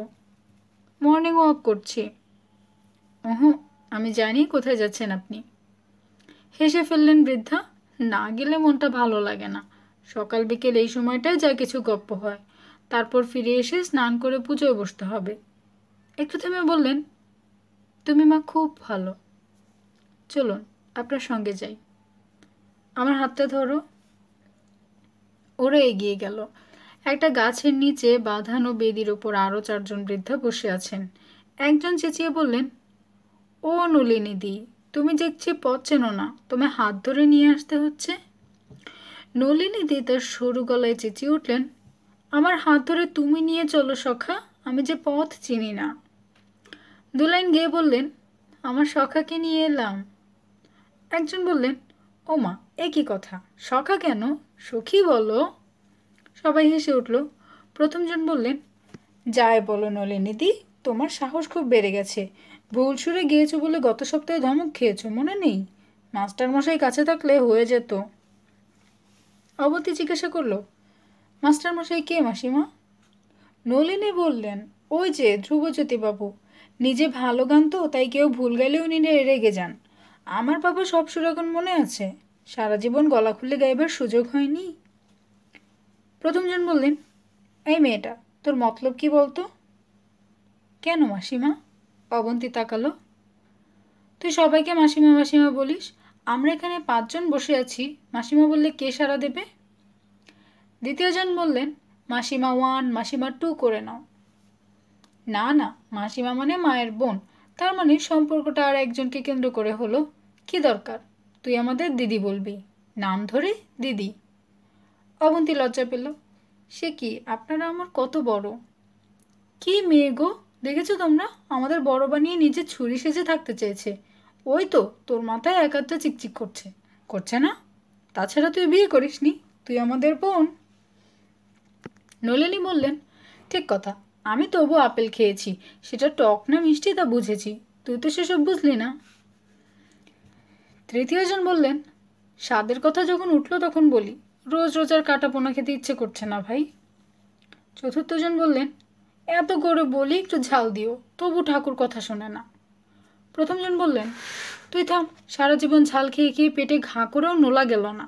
ডাক্তার সাহেবের দোষ নেই, উনি পুরুষ মানুষ, রান্নার ব্যাপার কি করে বুঝবেন? আমরা আগ বাড়িয়ে দেখতে গেলে ঠাকুরের আবার গোসা হয়। তুমি স্বাদটা বদলে দাও। ঠিক আছে, আমি দেখছি। নলিনী বললেন, আমি তো নিরামিষ, একটু বড়ি দিতে বলো তো। প্রথমজন বললেন, এই মেয়েটা, নলিনী দিকেও বোঝাতো কেন মাছ ডিম খাবে না। যে স্বামী চিরকাল জ্বালিয়ে গেল, তার জন্য উনি ওসব ছেড়েছেন কারণ তার আত্মার অকল্যাণ হবে, কোনো মানে হয়? আমি তো সব খাই, এ যুগে ওসব কেউ মানে? নলিনী বললেন, আসলে তোমরা বোঝো না, না খেয়ে খেয়ে এখন নাকে খুব গন্ধ লাগে। অবন্তী বলল, আপনি ডিম খেতে পারেন, ঝোলে গন্ধ লাগলে পোচ বা অমলেট খাবেন, জানেন তো ডিম নিরামিষ। ডিম নিরামিষ? নলিনীর চোখ বড় হয়ে গেল। হ্যাঁ, মাছের গায়ে মুরগি বা পাঁঠার গায়ে মাংস থাকে বলে ওগুলো আমিষ, ডিমে মাংস নেই তাই নিরামিষ। তাহলে তো পেঁয়াজ রসুনও নিরামিষ? দ্বিতীয়জন প্রশ্ন করলেন। নিশ্চয়ই, একই মাটির তলায় আলুর মতো ওগুলো জন্মায়। তাহলে যে বলে ওসব থেকে শরীর গরম হয়? সঙ্গে সঙ্গে হাসির তুবড়ি ফাটল। প্রথমজন হাসতে হাসতে বললেন, ও করুণা, 72-এ এসে যদি তোর শরীর গরম হয় হোক, আমি জল ঢেলে ঠান্ডা করে দেব। হাসি যেন আর শেষ হয় না। অবন্তী বলল, আপনারা গল্প করুন, আমি যাই। নলিনী বললেন, আজকে একটু কুলের টক করো তো, নিশ্চয়ই কুল উঠে গেছে বাজারে। ঠিক আছে, করব। সোজা রান্নাঘরে চলে গেল অবন্তী। ঠাকুর ততক্ষণে উঠে পড়েছে। এখানে গ্যাসেই রান্না হয়। ঠাকুর জিজ্ঞাসা করলো, দিদিভাই আপনি আজ কি রান্না করছো ঠাকুর? ভাত, ডাল, বেগুন ভাজা, বাঁধাকপির তরকারি আর মাছের ঝোল। বাঁধাকপির তরকারিটা প্লেন করছো? কি করবো দিদিভাই, কয়েকজন নিরামিষ খায়। এক কাজ করো, যাদবকে বলে দিচ্ছি, না আমি আজ বাজারে যাব, যারা নিরামিষ খায় তাদের জন্য বেগুন ছাড়া আলু ভাজা করো আর একটা তরকারি, বাঁধাকপিতে মাছের মাথা দিও। ঠাকুর মাথা নাড়ল। ব্রেকফাস্টে কি দিচ্ছ? হালুয়া। কালও তো তাই করেছিলে, আজ চিড়ে ভাজা করো বাদাম দিয়ে, সঙ্গে লঙ্কা গোটা পুড়িয়ে দিও, যে ঝাল খায় না সে বাদ দিয়ে খাবে। অফিস ঘরের দিকে চলল অবন্তী। এ ব্যাপারে তার একটা বড় সংকোচ আছে। ছোটবেলায় তাকে রান্নাঘরে ঢুকতে হয়নি, যৌবনের শুরু থেকে পেইং গেস্ট অথবা হোস্টেলে থেকেছে। রান্না সম্পর্কে তার কোনো অভিজ্ঞতাই নেই। অফিসে অনেক মেয়েকে রান্নার গল্প করতে শুনতো, কারো কারো বাড়িতে গিয়ে খেয়েছে সে, একেবারে শিল্পের পর্যায়ে চলে গেছে সেগুলো। আজ সেজন্য আফসোস হচ্ছিল, যদি সে একটু রান্না করতে জানতো তাহলে এইসব বৃদ্ধ বৃদ্ধাকে খাইয়ে খুশি করতে পারত। Good morning. ভদ্রলোককে দেখতে পেয়ে অবন্তী দাঁড়ালো। Good morning. বৃদ্ধ ভদ্রলোক এই সকালে বই নিয়ে দাঁড়িয়ে আছেন নিজের কটেজের সামনে। খুব ব্যস্ত? না, বলুন, কিছু করতে হবে? পিয়ন এলে একটু খবর দেবে? নিশ্চয়ই। আমি দিল্লিতে একটা বইয়ের অর্ডার দিয়েছিলাম, এখনও কোনো সাড়া শব্দ নেই। সেলিম আলীর পাখির ওপর বই। এখানকার গাছে গাছে প্রচুর অচেনা পাখি আসে, ওদের চিনতে চাই। আমি পোস্ট অফিসে গিয়ে খোঁজ করব, আপনি নিশ্চিন্ত থাকুন। Thank you my girl. Amiya Nandi খুশি হলেন। হেসে ফেলল অবন্তী, বেশ মজা লাগলো। হাঁটতে হাঁটতে ভাবল, এখনও কেউ তাকে গার্ল বলে সম্বোধন করছে। যাদব এই আশ্রমে প্রথম থেকে আছে। ডাক্তার সাহেব ওর সঙ্গে আলাপ করিয়ে দেওয়ার সময় বলেছিলেন, চিনি মাটিতে পড়লে পিঁপড়ে আসবে, মারোয়ারি চান্স পেলেই ব্যবসা করবে, বাঙালির 2 থেকে 3 হলেই দল তৈরি হবে, আর কাজের লোক বাজারে গেলেই চুরি করবে বলে প্রবাদ আছে। কিন্তু যে সামান্য ব্যতিক্রম চোখে পড়ে তার মধ্যে একজন শ্রীমান যাদব। ইনি চোর নন। যাদব দাঁত বের করেছিল। চুরি করব কার? নিজের জিনিস কেউ চুরি করে নাকি? ডাক্তার সাহেব আমার প্রাণ ফিরিয়ে দিয়েছেন, এখানকার সব কিছু তাই আমারই। যাদব দাঁড়িয়েছিল। অবন্তীকে দেখে বলল, বড্ড ঝামেলা হচ্ছে। কীরকম? এখনো পালং শাকের শরীরে ভালো করে রস আসেনি, অথচ একচক্ষুবাবু পালং রাখতে বলছেন। একচক্ষুবাবু? 3 নম্বর কটেজের বোর্ডার, খাই খাই স্বভাব, রোজ দুবেলা দেখবে পালং কত বড় হলো, লাউগুলো খাওয়া যায় কিনা। বাজারে পালং ওঠেনি? তা কে উঠেছে? আজ নিয়ে এসো, পালং শাকের তরকারি হবে। অবন্তী বলল, আর হ্যাঁ, কাটা পোনা ছাড়া অন্য মাছ পাবে না। চুনো মাছ অর্ধেক লোক খাবে না। গুজরালি, ভেটকি বলছেন যখন দেখব। আপনার চা এসে গেছে। যে মেয়েটি চা নিয়ে এলো সে স্থানীয় মানুষ। ডাক্তার সাহেব বলেছেন ওর স্বামী ওকে নেয় না, না নেবার কারণ শুনলে অবাক হবে। মদ্যপান করে স্বামী যদি ওর সঙ্গে সহবাস করতে আসে তাহলে ও আপত্তি করে। শুধু এই কারণেই বীরপুঙ্গব ওকে ত্যাগ করেছে। ওর বাবা মা ওকে অনেক বুঝিয়েছে, পুরুষ মানুষদের এটা অপরাধ নয়। এটি এত নির্বোধ যে বোঝেনি, ফলে আমার এখানে আশ্রয় নিয়েছে। মেয়েটি মন্দ না, তবে মাঝে মাঝে উদাস হয়ে পড়ে। তুমি লক্ষ্য করো সে সময় যেন যাদব ওর সামনে না যায়। সে কি, যাদব তো ভালো মানুষ বললেন। ওহো, বলেছি সৎ মানুষ, চোর নয়। তাই বলে তার অন্য কোনো দুর্বলতা থাকবে না এমন কথা বলিনি। তাহলে তো মুশকিল হলো। ওরা থেকে ভেতর দিকে। এক কাজ করা যায়, ঠাকুরকে বলে দেব? না, তার দরকার নেই। বেশিরভাগ সময় সরস্বতী ওকে পাত্তা দেবে না, শুধু ওই উদাস হওয়ার সময়টায় যা ভয়। ট্রেতে 1 কাপ চা প্লেটে ঢেকে নিয়ে এসেছে সরস্বতী, সঙ্গে অন্য প্লেটে বিস্কুট। অফিস ঘরের টেবিলে রেখে দিয়ে বলল, চা ঠান্ডা হয়ে যাবে। সবাই চা খেয়েছে? মতির মা দিতে গিয়েছে। একটু দাঁড়াও। সরস্বতীকে অপেক্ষা করতে বলে অবন্তী যাদবকে টাকা দিয়ে বিদায় করল। তারপর চায়ের কাপে চুমুক দিয়ে বলল, এখানে ভালো লাগছে তোমার? মাথা নেড়ে হ্যাঁ বলল সরস্বতী। কেউ বিরক্ত করে না তো? না, মতির মা শুধু ভুল ধরে। ভুল হলে তো বলবেই। তাছাড়া মতির মা তোমার মায়ের বয়সী, ওর কথায় তুমি রাগ করো না। না না, রাগ করিনি। মাঝে মাঝে তোমার মন খারাপ হয় না? সরস্বতী মুখ নামিয়ে মাটির দিকে তাকালো। শোনো, যখনই তোমার অমন লাগবে আমার কাছে চলে এসো, তখন তোমায় কোনো কাজ করতে হবে না, মনে থাকবে? মাথা নাড়ল সরস্বতী, ওর ঠোঁটে হাসি ফুটল। কিছু বলবে? আপনি খুব ভালো। চা শেষ করে প্লেট কাপ এগিয়ে দিয়ে অবন্তী বলল, তুমিও খুব ভালো। ওগুলো নিয়ে সরস্বতী চলে গেলে খাতাপত্র নিয়ে বসলো অবন্তী। প্রতিদিনের হিসেব, চিঠিপত্রের জবাব লিখতে হয়। এই নতুন জীবন তার খুব ভালো লাগছে। এত স্নেহ ভালোবাসা সামান্য ব্যবহারের জন্য পাওয়া যায় তা তো ধারণাই ছিল না। সারা জীবন তাকে দুহাতে দিয়ে আসতে হয়েছে, বিনিময়ে কেউ তার গায়ে মমতার হাত বোলায়নি। কৃতজ্ঞতা প্রকাশ করুক অবন্তী চায়নি, কিন্তু সেসব এখন মন থেকে মুছে যাচ্ছে। এইসব বৃদ্ধ বৃদ্ধারা সবাই এখানে এসেছিলেন প্রচণ্ড একাকিত্ব নিয়ে। এসে বেশিরভাগই বন্ধু খুঁজে নিয়েছেন, কেউ আর একা নন। এমনকি যেসব গোমরামুখ বৃদ্ধ এখানে আছেন তারাও একটু একটু করে বদলে যাচ্ছেন। May I come in? Abanti তাকালো, তারপর চেয়ার ছেড়ে উঠে দাঁড়ালো। আসুন আসুন মেসোমশাই, ভেতরে আসুন। পায়ে মোজা এবং কাপড়ের জুতো, পরনে সাদা হাফ প্যান্ট আর কলার তোলা গেঞ্জি, হাতে লাঠি, বৃদ্ধ ঘরে ঢুকলেন। অবন্তী জিজ্ঞাসা করল, আজ কতটা গিয়েছিলেন? ফিক্সড রুট, চিড়িয়াখানা গেট পর্যন্ত। ফিক্সড রুটে যাওয়ার সুবিধে হলো কত মাইল হাঁটলাম বোঝা যায়। বলুন, কি করতে পারি? আমার কটেজটা পাল্টাতে চাই। কেন, কোনো অসুবিধা হচ্ছে? মারাত্মক, কাল রাত্রেও ভালো ঘুম হয়নি। বৃদ্ধ চোখ বন্ধ করলেন। মনে করুন আমি ওর বিরুদ্ধে নালিশ করতে এসেছি। নালিশ করা আমার স্বভাব নয়। After all he is a dissent man. পড়াশোনা আছে এবং রসিকতা করলে বুঝতে পারেন। আই টোল্ড হিম, এক জীবনে আমি যা দেখেছি আপনি এত বই পড়েও তা অ্যাসেস করতে পারবেন না। এবং উনি যথেষ্ট ভদ্রলোক বলে তর্ক করেননি, মেনে নিয়েছেন। তাহলে অসুবিধা কোথায়? কথা দাও, কাউকে বলবে না? না, কথা দিচ্ছি। ওকেও না। ঠিক আছে। প্রচণ্ড নাক ডাকে ওর। যখন পাশ ফিরে ঘুমন তখন ঠিক আছে, কিন্তু চিৎ হলেই বাঘের ডাক শুরু হয়ে যায়। এটা উনি জানেন। আমাকে জিজ্ঞাসাও করেছেন সমস্যাটার সমাধান কিভাবে করা যায়। আমি যা জানি বলেছি, কিন্তু চিৎ হলেই কাজ দেয় না সেগুলো। এবং তুমি একটা ঘুমন্ত মানুষকে দড়ি দিয়ে বেঁধে না রাখলে চিৎ হওয়া আটকাতে পারো না। অনেক কষ্টে হাসি চাপতে পারল অবন্তী। এই অসুবিধে ডাক্তার সাহেবকে জানিয়েছিলেন? নো। কেন? ডাক্তার সাহেব আর উনি খুব ক্লোজ ছিলেন, ঠিক বলে দিতেন ওকে। বৃদ্ধ বললেন, ঠিক আছে, আমি আজই আপনার কটেজ পাল্টে দিচ্ছি। নো।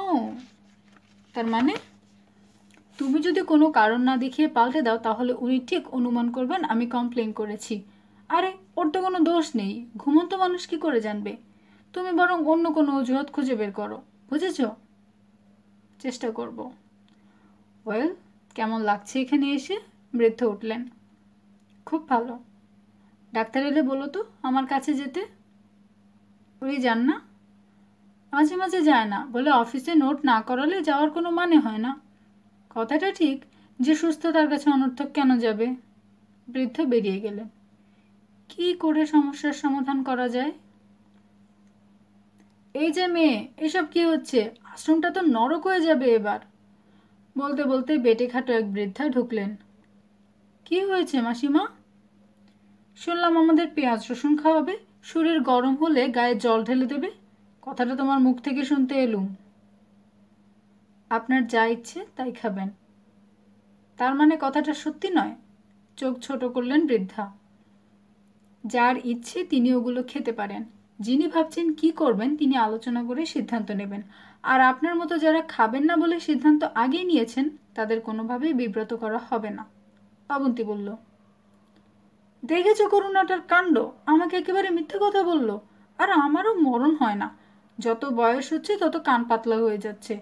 তুমি নিশ্চয় ভাবছ সুখলতা মাসি খুব ঝগড়ুটে। না না, আপনি তো কোনো অন্যায় বলেননি।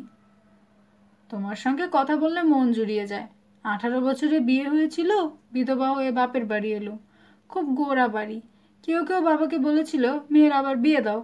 বাবা বলল দোজবরের সঙ্গে দেব না, অবিবাহিত পাল্টি ঘর হলে ভেবে দেখব। সেরকম প্রস্তাব তার জীবদ্দশায় আসেনি। মা বলল, মেয়ে আমার নিরামিষ খাবে, আমি কি করে মাছ মাংস মুখে তুলি? বাবা বলল, আজ থেকে এ বাড়িতে নিরামিষ। চলো আমরা সবাই অনুকূল ঠাকুরের আশ্রম থেকে দীক্ষা নিয়ে আসি। গেলাম সবাই দেওঘরে। সেই বয়স থেকে পেঁয়াজ রসুন খাচ্ছি না। এই মরার আগে যদি শুনি ওগুলো খেতে হবে, তাহলে মাথা ঠান্ডা থাকে বলো? নিশ্চয়ই না।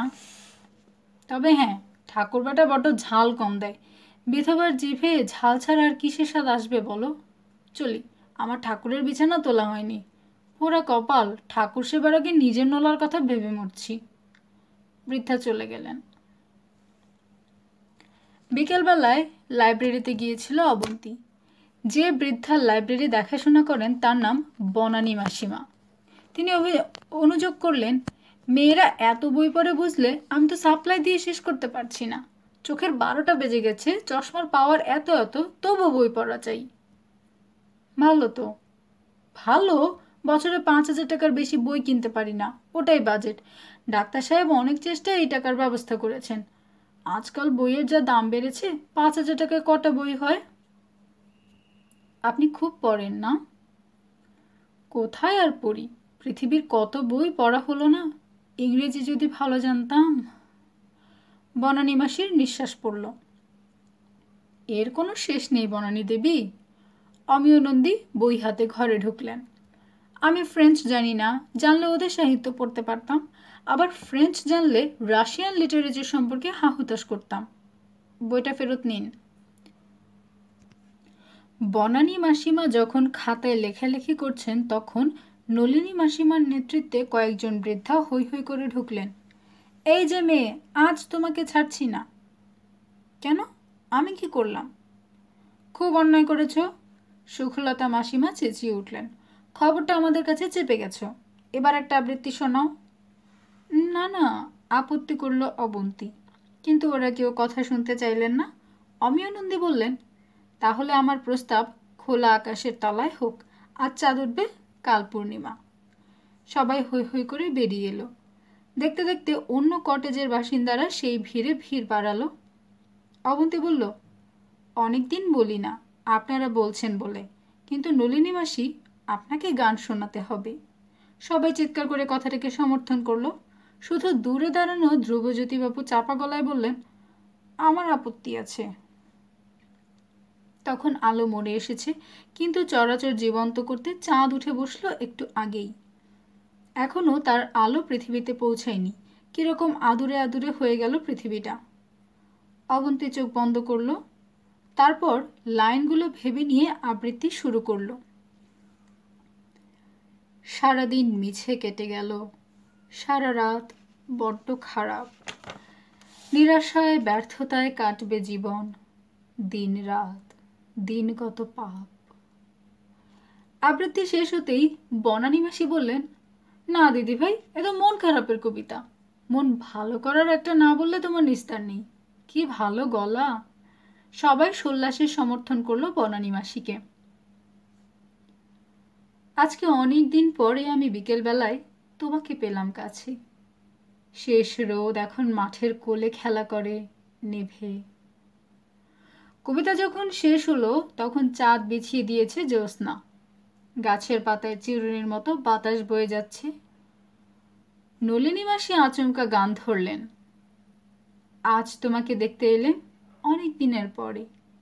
হয়তো সুর ঠিক হচ্ছিল না, স্কেল পাল্টে যাচ্ছিল, কিন্তু তার আবেগ সব কিছু আড়ালে রেখে দিয়েছিল। তিনি থামতেই ধ্রুবজ্যোতিবাবু গান ধরলেন। আহা চন্দ্রমুখীরে দেখি, চন্দ্র কেন মুখ ঢাকে।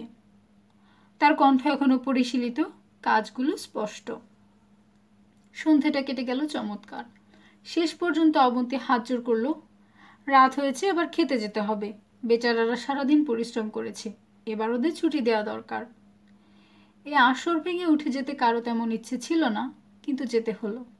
সবাই অবন্তীকে ঘিরে বলতে লাগলো, এমন আনন্দ আগে কখনো পায়নি দিদিভাই, তুমি শতায়ু হও। অবন্তী কপট রাগ দেখালো। অভিশাপ দিচ্ছেন? না দিদিভাই, মন থেকে বলছি। ওরা যখন খাওয়ার ঘরের দিকে এগিয়ে যাচ্ছেন, তখন বৃদ্ধ সামনে এলেন। আমি বুঝতে পারছি না মর্নিং ওয়াকার আমার কটেজের পাশ থেকে উঠে অন্যদিকের কটেজে গেল কেন? অবন্তী ঢোক গিলল। আপনাকে উনি কিছু বলেননি? বলেছেন, সেটা বিশ্বাসযোগ্য নয়। কি বলেছেন? তুমি নাকি ওকে শিফট করতে বলেছ? ঠিকই বলেছেন উনি। আসলে উনি তো খুব ভোরে ওঠেন, রাত্রের ঘুমও বেশ পাতলা। এখন যার পাশে গিয়েছেন সেই সুবোধ মেসোমশাইয়ের শরীর ভালো নয়। ডাক্তারবাবু বলেছেন কাছাকাছি কারো রাত্রে থাকা দরকার। আমি চেয়েছিলাম যাদব ওই কটেজে রাত্রে থাকুক, কিন্তু সুবোধ মেসোমশাই কিছুতেই রাজি নন। তখন ওকে পাশের কটেজে নিয়ে গেলাম। তেমন প্রয়োজন হলে উনি ঠিক জানতে পারবেন। বৃদ্ধের মুখে হাসি ফুটল। তাই বলো? তাই এই কথাটা আমায় খুলে বললেই হতো। আমি অবশ্য ওকে বুঝতে দিইনি যে অবিশ্বাস করেছিলাম। খুব ভালো করেছেন। চলুন, খেয়ে নেবেন।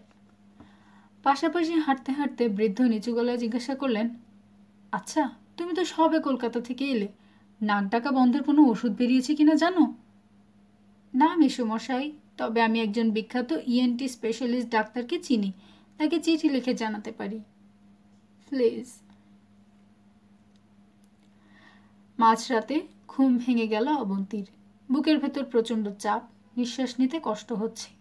তাড়াতাড়ি উঠে বসল, জোরে জোরে নিঃশ্বাস নিতে চাইল। শেষ পর্যন্ত দরজা খুলে বাইরে এলো। জ্যোৎস্না যেন ফিনিক দিয়ে উঠেছে। চারপাশ অপূর্ব মায়াময়, পৃথিবীটা চুপচাপ। শুধু রাতের একটা পাখি ডেকে উঠল আচমকা। নিঃশ্বাস স্বাভাবিক হলে অবন্তী মনে করার চেষ্টা করলো সে কোনো স্বপ্ন দেখেছিল কিনা। মনে পড়ল না। এখনই বিছানায় গেলে ঘুম আসবে না। অবন্তী হাঁটতে লাগলো। ভর জ্যোৎস্নায় হাঁটলে কেমন ঘোর লাগে মনে। ঈশ্বরের উচিত মানুষের মরার সময়টা এমন চাঁদের আলোয় রাতে নির্দিষ্ট করা। হাঁটতে হাঁটতে বেদিটার কাছে চলে আসতেই গান কানে এলো। ধ্রুবজ্যোতি বাবু একা বসে গাইছেন, আজ তোমাকে দেখতে এলাম অনেক দিনের পরে। কি সুন্দর কণ্ঠ! এই গান নলিনী মাসি গেয়েছিলেন সন্ধ্যার আসরে। ইচ্ছে হচ্ছিল নলিনী মাসিকে ঘুম থেকে তুলে এখানে নিয়ে এসে গানটা শোনাতে। অবন্তী সরে এলো। ফেরার পথে কথাটা মাথায় আসতেই হেসে ফেলল সে। যতই রোমান্টিসিজম মনে থাকুক, এই কথাটা কানে গেলে নলিনী মাসি প্রচণ্ড রেগে যাবেন। ডাক্তারবাবু চলে যাওয়ার পর ডাক এলো। কলকাতা থেকে ডাক্তার সাহেব জানিয়েছেন তিনি এখন অনেক ভালো আছেন। এর মধ্যে আশ্রমে থাকবার জন্য যেসব আবেদনপত্র এসেছিল তাদের ইন্টারভিউ নিয়ে তিনি দুজনকে নিশ্চিত করেছেন। তাদের চিঠি দেওয়া হয়েছে এবং আশ্রমে পৌঁছালে যা করার তা যেন অবন্তী করে। ডাক্তার সাহেব ভালো আছেন জেনে মনটা ভালো হয়ে গেল। ক্যান্সার এখন আগের মতো তীব্র ভয়ঙ্কর নয়। লড়াই করার সময় যদি পাওয়া যায়, যদি প্রথম স্তরে জানা যায়। অবশ্য পরিণতি একই, তবু যেটুকু বাড়তি সময় পাওয়া যায় সেটুকুই লাভ। প্রথমে যে ভদ্রলোক এলেন তার নাম আর কে মিত্র। ডাক্তার সাহেবের চিঠি টেবিলে রেখে বললেন, একটা জিনিস আমার জানা হয়নি, আপনাদের কটেজে কমোড আছে তো? দু ধরনের ব্যবস্থা আছে। আপনার কমোড দরকার হলে সেই রকম কটেজে আপনাকে দেওয়া হবে। আসলে আমার ডান পা আমি মুড়তে পারি না। ও। ভদ্রলোককে দিয়ে কয়েকটা ফর্ম ভর্তি করিয়ে সই করল অবন্তী। এখানে তো মহিলারাও থাকেন। হ্যাঁ। শান্তিতে থাকা যাবে তো? আপনার মনে হচ্ছে মহিলারাই অশান্তির কারণ হন? আমি ঠিক তা বলতে চাইছি না, তবে আপনি ডাক্তার সাহেবকে কথাটা জিজ্ঞাসা করতে পারতেন।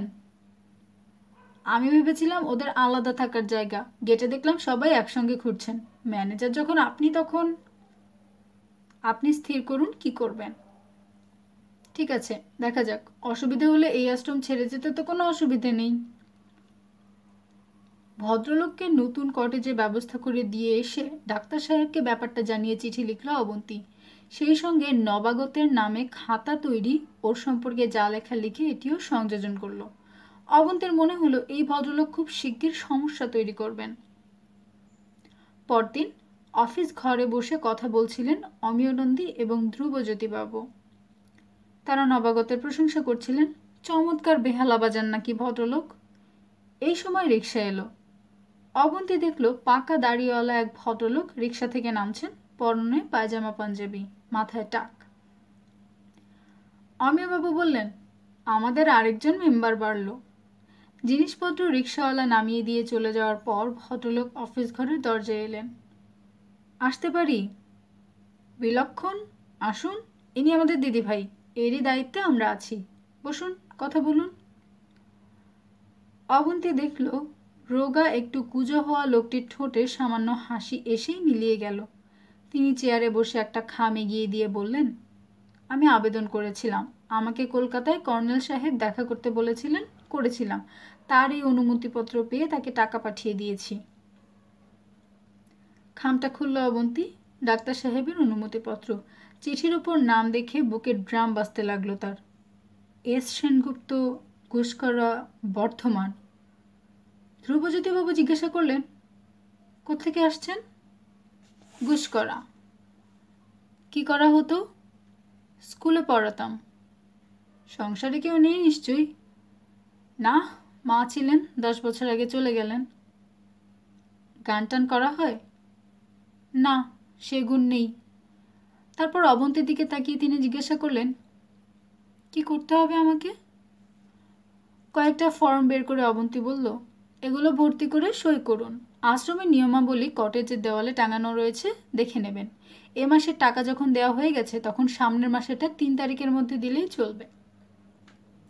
ফর্মগুলো নিয়ে পড়তে পড়তে লিখতে লাগলেন। সই করে ফিরিয়ে দেওয়ার পর অবন্তী নজর বোলালো।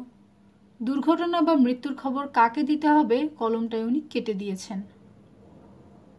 যাদব ঘরে ঢুকল। বাজারের হিসেব দিতে এসেছে সে। অবন্তী তাকে বলল, শোনো, একে 33 নম্বর কটেজে নিয়ে যাও, যা লাগবে তার ব্যবস্থা করে দাও। যাদব ঘাড় নেড়ে বেরিয়ে যেতেই ভদ্রলোক উঠে দাঁড়ালেন। আমি তাহলে যাই? সঙ্গে সঙ্গে অমিয়বাবু উঠলেন। চলুন, আমি আপনার সঙ্গে যাচ্ছি। ওরা বেরিয়ে গেলেন। তোমাকে গম্ভীর দেখাচ্ছি কেন দিদিভাই? ধ্রুবজ্যোতিবাবু জিজ্ঞাসা করলেন। লোকটার বয়স 60-এর মাঝামাঝি, কিন্তু বেশ অসুস্থ দেখালো। তাই ভাবছো ঝামেলা বাড়ল? না, ঝামেলা মনে করলে এখানে আসবো কেন? আজ রাত্রে 2 ধরনের চাউমিন করতে বলেছিলাম, চিকেন আর নিরামিষ। কিন্তু যারা নিরামিষ খান তারা চাউমিন খেতে চাইছেন না। কেন? ভাবছেন ওতেও আমিষ থাকে। রুটি আর পালং শাকের ঘন্ট খাওয়াও ওদের। ধ্রুবজ্যোতিবাবু চলে গেলে চোখ বন্ধ করলো অবন্তী। এটা কি করে হলো? কত বছর দেখা নেই, যোগাযোগ নেই, তবু ঠিক এখানে কি করে উপস্থিত হলো স্বর্ণেন্দু? চিঠিটা না দেখলে সে চিনতেই পারত না মানুষটাকে। এত বড় টাক, দাড়ি, একেবারে অন্য চেহারা করে ফেলেছে স্বর্ণেন্দু। এখানে যদি অন্য নামে আসতো তাহলে বুঝতেই পারত না অবন্তী। কিন্তু এত জায়গা থাকতে এখানে এলো কেন? ধীরে ধীরে বিরক্ত হয়ে গেল মনটা। স্বর্ণেন্দু কি তার সব খবর রাখত? একটা লোক তার অজান্তে ছায়ার মতো পেছনে ঘুরেছে ভাবতেই মাথা গরম হয়ে যাচ্ছিল অবন্তীর। এখন কি করা যায়? এই আশ্রমে একসঙ্গে থাকলে নিত্য দেখা হবে। অনেক ভাগ্য অফিসে ঢুকে স্বর্ণেন্দু 30 বছর আগের সম্পর্ক ধরে কথা শুরু করেনি। কিন্তু পরে করবে না তা কে বলতে পারে? সারাক্ষণ অস্বস্তিতে কাটল তার। কাল সারাদিন ইচ্ছে করে অফিস রুমের বাইরে যায়নি অবন্তী। যিনি এসেছেন তাকেই বলেছেন, অনেক কাজ জমে গেছে, শেষ করতে হবে। সকালবেলায় যাদব এলো বাজারে যাবে বলে। তার সঙ্গে যখন কথা বলছে অবন্তী তখন স্বর্ণেন্দুর গলা শুনল। আসতে পারি? বলুন। আমি কি আশ্রমের কোনো কাজে লাগতে পারি? মানে? আসলে ঘরে বসে ভালো লাগছে না, আমাকে যে কোনো কাজের দায়িত্ব দিতে পারেন। যেমন বাজারে যাওয়া, বাগান করা, ব্যাংক বা পোস্ট অফিসে যাওয়া, সময়টা কেটে যাবে। সময় কাটাতে অন্য জায়গায় অনেক কাজ ছিল, তাই না? ছিল, কিন্তু সেখানে অসুস্থ হলে কেউ পাশে দাঁড়াতো না। কর্নেল সাহেব সেই প্রতিশ্রুতি দিয়েছেন। দেখুন, আমাদের বাজার যাদব করে, বাগান দেখে কানাই বলে একজন, ব্যাংক পোস্ট অফিসে আমি যাই। এবার যাদব বলল, উনি যখন বাজারে যেতে চাইছেন চলুন না। যান তাহলে। স্বর্ণেন্দু বাজারে গেল যাদবের সঙ্গে। এই যে গায়ে পড়ে কাজ করতে যাওয়া পছন্দ হয় না অবন্তীর। কাজের ছুতে তার সঙ্গে কথা বলার চেষ্টা ছাড়া আর কিছু নয়। অবন্তী ভেবে পাচ্ছিল না সে কি করবে। দুপুরের শেষ দিকে সে বের হলো। এই সময় সবাই যে যার কটেজে থাকেন, চারপাশ ফাঁকা। 33 নম্বর কটেজের সামনে পৌঁছে সে ডাকল, শুনছেন? এক ডাকেই বেরিয়ে এলো স্বর্ণেন্দু। আপনি একটু আসুন, কথা আছে। ভেতরে আসুন। না, সেটা শোভন নয়, এখানে একটা বেদি আছে, আসুন। আশেপাশে কেউ নেই। স্বর্ণেন্দু এলো। অবন্তী সরাসরি জিজ্ঞাসা করলো, আমাকে ডিস্টার্ব করে আপনি কি আনন্দ পাচ্ছেন? আমি ডিস্টার্ব করছি বুঝতে পারিনি। আপনি এখানে এলেন কি করে? কাগজে বিজ্ঞাপন দেখেছিলাম, আশ্রম পরিচালনার জন্য এরা সাহায্যকারী চাইছেন। আবেদন করেছিলাম। আমাকে জানানো হলো চাকরিটা খালি নেই। তখন আশ্রম সম্পর্কে জানতে চাইলাম। জেনে মনে হলো এখানে এসে থাকা যায়। ব্যাস, এই পর্যন্ত। আমি এখানে আছি জানা ছিল না? না, তবে অনুমতিপত্রে লেখা ছিল আশ্রমে গিয়ে শ্রীমতী অবন্তী চ্যাটার্জির সঙ্গে দেখা করতে। তখন অনুমান করেছিলাম। আমি চাই না অতীতের কথা এখানকার কেউ জানুক। প্রচার করার ইচ্ছে আমার নেই, তবে তেমন পরিস্থিতি হওয়ার আশঙ্কা থাকলে আমি বরং এখান থেকে চলে যেতে পারি। অন্যমনস্ক হয়ে গেল অবন্তী। বলল, তার দরকার নেই। তাহলে? আর 5 জনের সঙ্গে কোনো পার্থক্য পাওয়া যাবে না আমার কাছে। বেশ তো। কয়েক সেকেন্ড চুপচাপ। এবার চলে যাওয়া উচিত। তবু জিজ্ঞাসা না করে পারল না অবন্তী। টাক তো প্রকৃতির নিয়মে পড়ে, কিন্তু পাকা দাড়ি রাখা হলো কেন? আলস্য, দাড়ি কামাবার ইচ্ছে হয় না। এলাম। অবন্তী চলে এলো। সেদিন সন্ধ্যের মুখে আসর বসেছিল। সে যেটা শুরু করেছিল সেটা এখন নেশার মতো হয়ে গেছে সবার। আজ চাঁদ উঠবে একটু দেরিতে। কাজের দোহাই দিয়ে অবন্তী অফিস ঘরে ছিল। নলিনী মাসি তাকে জোর করে ধরে নিয়ে এলো। আরে আর কি মিত্র লোকটা কি সুন্দর গান গাইছে, শুনবে এসো। সাইগলের গান। আসতে হলো। ভদ্রলোক চোখ বন্ধ করে পুরনো গান গাইছেন। ধ্রুবজ্যোতিবাবুকে দেখা গেল তারিফ করতে। এরপর সবাই স্বর্ণেন্দুকে ধরল। কিছু একটা করতে হবে। স্বর্ণেন্দু বলল, আমি কিছুই জানি না। কিন্তু এটা কেউ শুনতে চাইল না। স্বর্ণেন্দু উঠে দাঁড়ালো, তারপর আবৃত্তি করল। কবিতার নাম শুনে ধক করে উঠল অবন্তীর বুক। স্বর্ণেন্দু আবৃত্তি করে যাচ্ছিল। জীবনানন্দের শব্দগুলো একটার পর একটা ছবি তৈরি করে ধরছিল অবন্তীর বন্ধ চোখের পাতায়। চোখের পাতার মতো নেমে চুপি কোথায় চিলের ডানা থামে। সোনালি সোনালি দল শিশির শিকার করে নিয়ে গেছে তারে। 20 বছরের পরে সেই কুয়াশায় পাই যদি হঠাৎ তোমারে। অবন্তী ধীরে ধীরে সরে এলো। এখন চারপাশে ছায়া জড়ানো আলো, অস্পষ্ট অথচ রহস্যময়। হাঁটতে অসুবিধে হয় না। দুপাশের গাছগুলো নড়ছে, নড়াচড়া করছে। বুকের মধ্যে বাজলো লাইনগুলো। হয়তো এসেছে চাঁদ মাঝ রাতে একরাশ পাতার পেছনে। সরু সরু কালো কালো ডালপালা মুখে নিয়ে তার, শিরিষের অথবা জামের, ঝাউয়ের, আমের। 20 বছরের পরে তখন তোমারে নাই মনে। হঠাৎ বুক মুচড়ে কান্না এলো। আধো অন্ধকারে একা দাঁড়িয়ে অবন্তী কেঁদে ফেলল নিঃশব্দে। জীবন গিয়েছে চলে আমাদের 20 বছরের পার। রাত্রে বিছানায় শুয়ে জানালার ওপাশে চাঁদ দেখতে পেল অবন্তী। শীর্ণ, ফ্যাকাশে। এই চাঁদ দেখলেই মন খারাপ হয়ে যায়। আচমকা কথাটা মনে এলো। যে স্বর্ণেন্দুকে সে ভালোবাসতো, তার সঙ্গে এখনকার স্বর্ণেন্দুর কোনো মিল আছে কি? না, নেই। এই টাক মাথা পাকা দাড়ির মানুষটাকে সে কখনো ভালোবাসেনি। সঙ্গে সঙ্গে আরেক মন বলল, তখন যদি বিয়ে হতো, যদি একসঙ্গে এতকাল থাকা হতো, আর ধীরে ধীরে স্বর্ণেন্দু টাক পড়তো, দাড়ি পেকে যেত, তাহলে কি সে ভালোবাসতো না? প্রথম মন বলল, সেই পরিবর্তনের সঙ্গী হয়ে থাকা এক ব্যাপার, আর পরিবর্তিত চেহারা দেখা অন্য ব্যাপার। কিন্তু লোকটা আশ্রমের ফর্মে লিখেছে সে আনম্যারিড। এই এতটা বছর যে মানুষ বিয়ে না করে থেকেছে, তারও কোনো দরকার ছিল না। কোনো সাংসারিক কর্তব্য করার জন্য বাধ্য হয়ে অবিবাহিতের জীবনযাপন করতে হয়নি ওকে। তাহলে বিয়ে করলো না কেন? এই প্রশ্নের জবাব খুঁজতে গিয়ে ক্রমশ দুর্বল হয়ে যাচ্ছিল অবন্তী। সে এখন কি করবে? একই আশ্রমে কতকাল অভিনয় করে থাকবে? ডাক্তার সাহেবকে সব জানিয়ে আশ্রম ছেড়ে অন্য কোথাও চলে যাবে? সে যাবে কেন? স্বর্ণেন্দু তো নিজেই চলে যেতে চেয়েছিল। একটি পুরুষের পক্ষে বাসস্থান খুঁজে নেওয়া যতটা সহজ, কোনো মেয়ের পক্ষে ততটা নয়। তারপরেই মনে হলো, কেন, কি দরকার? এই আশ্রমেই তো তারা বাকি জীবনটা থাকতে পারে, বন্ধুর মতো। এখন তাদের যে বয়স, তাতে 22 বছরের প্রেমের উদ্দামতার প্রয়োজন ফুরিয়ে গিয়েছে। শরীরের চাহিদা চাপা দিতে দিতে কখন হারিয়ে গিয়েছে। প্রেমের উল্লাস এখন নেই। সামান্য দেখা, কথা বলা, একই চৌহদ্দিতে থাকা, এটাই যথেষ্ট। না, কোথাও চলে যেতে হবে না স্বর্ণেন্দুকে। এইরকম ভাবতেই মনে আরাম এলো। অবন্তী দেখলো চাঁদ সরে গেছে জানালা থেকে। দরজার শব্দ হচ্ছিল, সেই সঙ্গে ডাকাডাকি। চোখ মেলল অবন্তী। বাইরে ভোরের আলো ফুটেছে। তাড়াতাড়ি দরজা খুলে সে দেখলো যাদব দাঁড়িয়ে আছে। দিদিভাই, তাড়াতাড়ি চলুন। কেন, কি হয়েছে? 33 নম্বরের বাবু খুব অসুস্থ, বেদিতে শুয়ে আছেন। অবন্তী দৌড়ালো। ওই ভোরেই বেদির সামনে ভিড় জমেছে। সে পৌঁছাতেই মর্নিং ওয়াকার বৃদ্ধ বললেন, আমি প্রথম দেখিনি এখানে শুয়ে আছেন, ভেবেছিলাম রেস্ট নিচ্ছেন। সরুন আপনারা। অবন্তী এগিয়ে গেল। স্বর্ণেন্দু শুয়ে আছে চিত হয়ে।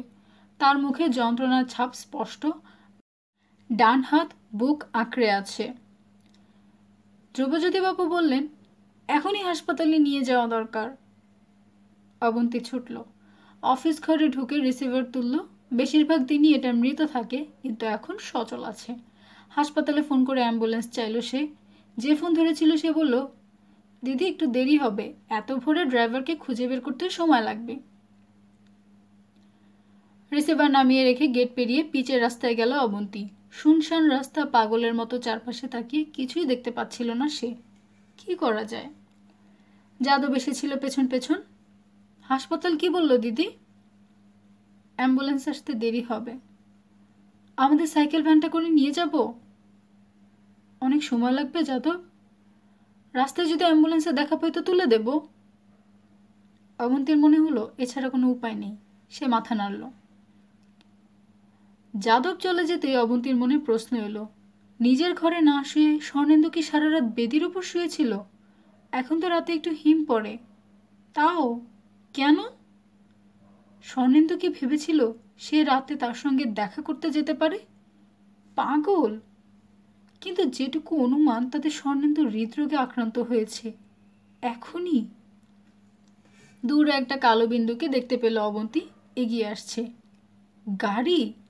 উত্তেজনায় মাঝ রাস্তায় দাঁড়িয়ে দুটো হাত মাথার উপর তুলে নাড়তে লাগলো সে। সবজি ভ্যানটা দাঁড়িয়ে গেল। ড্রাইভার জিজ্ঞাসা করলো, কি হয়েছে দিদি, ঝাড়গ্রাম যাবেন? না ভাই, আমাদের আশ্রমের একজন খুব অসুস্থ হয়ে পড়েছেন, দয়া করে ওকে হাসপাতালে পৌঁছে দেবেন ভাই। ততক্ষণে ভ্যানে চাপিয়ে যাদব স্বর্ণেন্দুকে নিয়ে এসেছে গেটের কাছে। পেছনে অন্য আবাসিকেরা। সঙ্গে সঙ্গে ড্রাইভার সবজি একপাশে সরিয়ে জায়গা করে দিল। স্বর্ণেন্দুকে সেখানে শুয়ে দেওয়া হলো। অবন্তী, যাদব এবং অমিয় নন্দী ভ্যানে উঠলেন। মিনিট 15-র মধ্যে ওরা হাসপাতালে পৌঁছে গেল। সেই সময় অ্যাম্বুলেন্স বেরোবার জন্য তৈরি হচ্ছে। তাকে নিষেধ করে ইমার্জেন্সিতে নিয়ে গেল স্বর্ণেন্দুকে অবন্তী। স্বর্ণেন্দু ভর্তি হয়ে গেল। সকাল 10টার সময় আশ্রমের 10 জন এলো। এদের মধ্যে বনানী মাসি, নন্দিনী মাসিরাও আছেন। বনানী মাসি বললেন, দিদিভাই তুমি আশ্রমে যাও, আমরা আছি, তুমি বিকেলে এসো। অবন্তী বলল, ডাক্তার বললেন 48 ঘন্টার আগে কিছু বলা যাবে না, খুব সিরিয়াস হার্ট অ্যাটাক। প্রার্থনা করব আমরা, নিশ্চয়ই ভালো হয়ে যাবেন। ওরা জোর করে ফেরত পাঠিয়ে দিলেন অবন্তীকে। শরীর থেকে সমস্ত শক্তি যেন চলে গেছে। আজ আশ্রমের বাজার হয়নি, রান্নার কথা বলা হয়নি ঠাকুরকে। সে খিচুড়ি করেছে, এ নিয়ে কেউ রাগারাগি করেনি। বেদির কাছে চলে এলো অবন্তী। কেন স্বর্ণেন্দু এসে শুয়েছিল এখানে? যারা আশ্রমে ছিলেন তারা বললেন ওর বাড়িতে খবর দিতে। অবন্তী বলল, উনি লিখেছেন খবর দেওয়ার দরকার নেই, কারণ কেউ নেই। ওর কটেজে গিয়ে দেখো না দিদিভাই, যদি কোনো। অতএব অবন্তী গেল। বাকিরা কটেজের বাইরে দাঁড়িয়ে রইল। সামান্য জামা কাপড়, বইপত্র, টুকিটাকি। হঠাৎ নজরে এলো বইটা, শেষের কবিতা। এই বই নিয়ে একসময় তর্ক হয়েছিল স্বর্ণেন্দুর সঙ্গে। বইটি তুলল, দ্বিতীয় পাতায় স্বর্ণেন্দুর হাতের লেখা, তুমি লাবণ্য নও। বাতাস বেরিয়ে এলো বুক নিংড়ে, বইখানা রেখে দিল। বাইরে বেরিয়ে এসে মাথা নাড়ল সে। পেলাম না। দুপুরের একটু বাদে যাদব ফিরে এলো, বিধ্বস্ত চেহারা। গেটের সামনে দাঁড়িয়েছিল অবন্তী রোদ মাথায় নিয়ে। যাদবের চোখ মুখ দেখে নিচু গলায় জিজ্ঞাসা করল, কখন?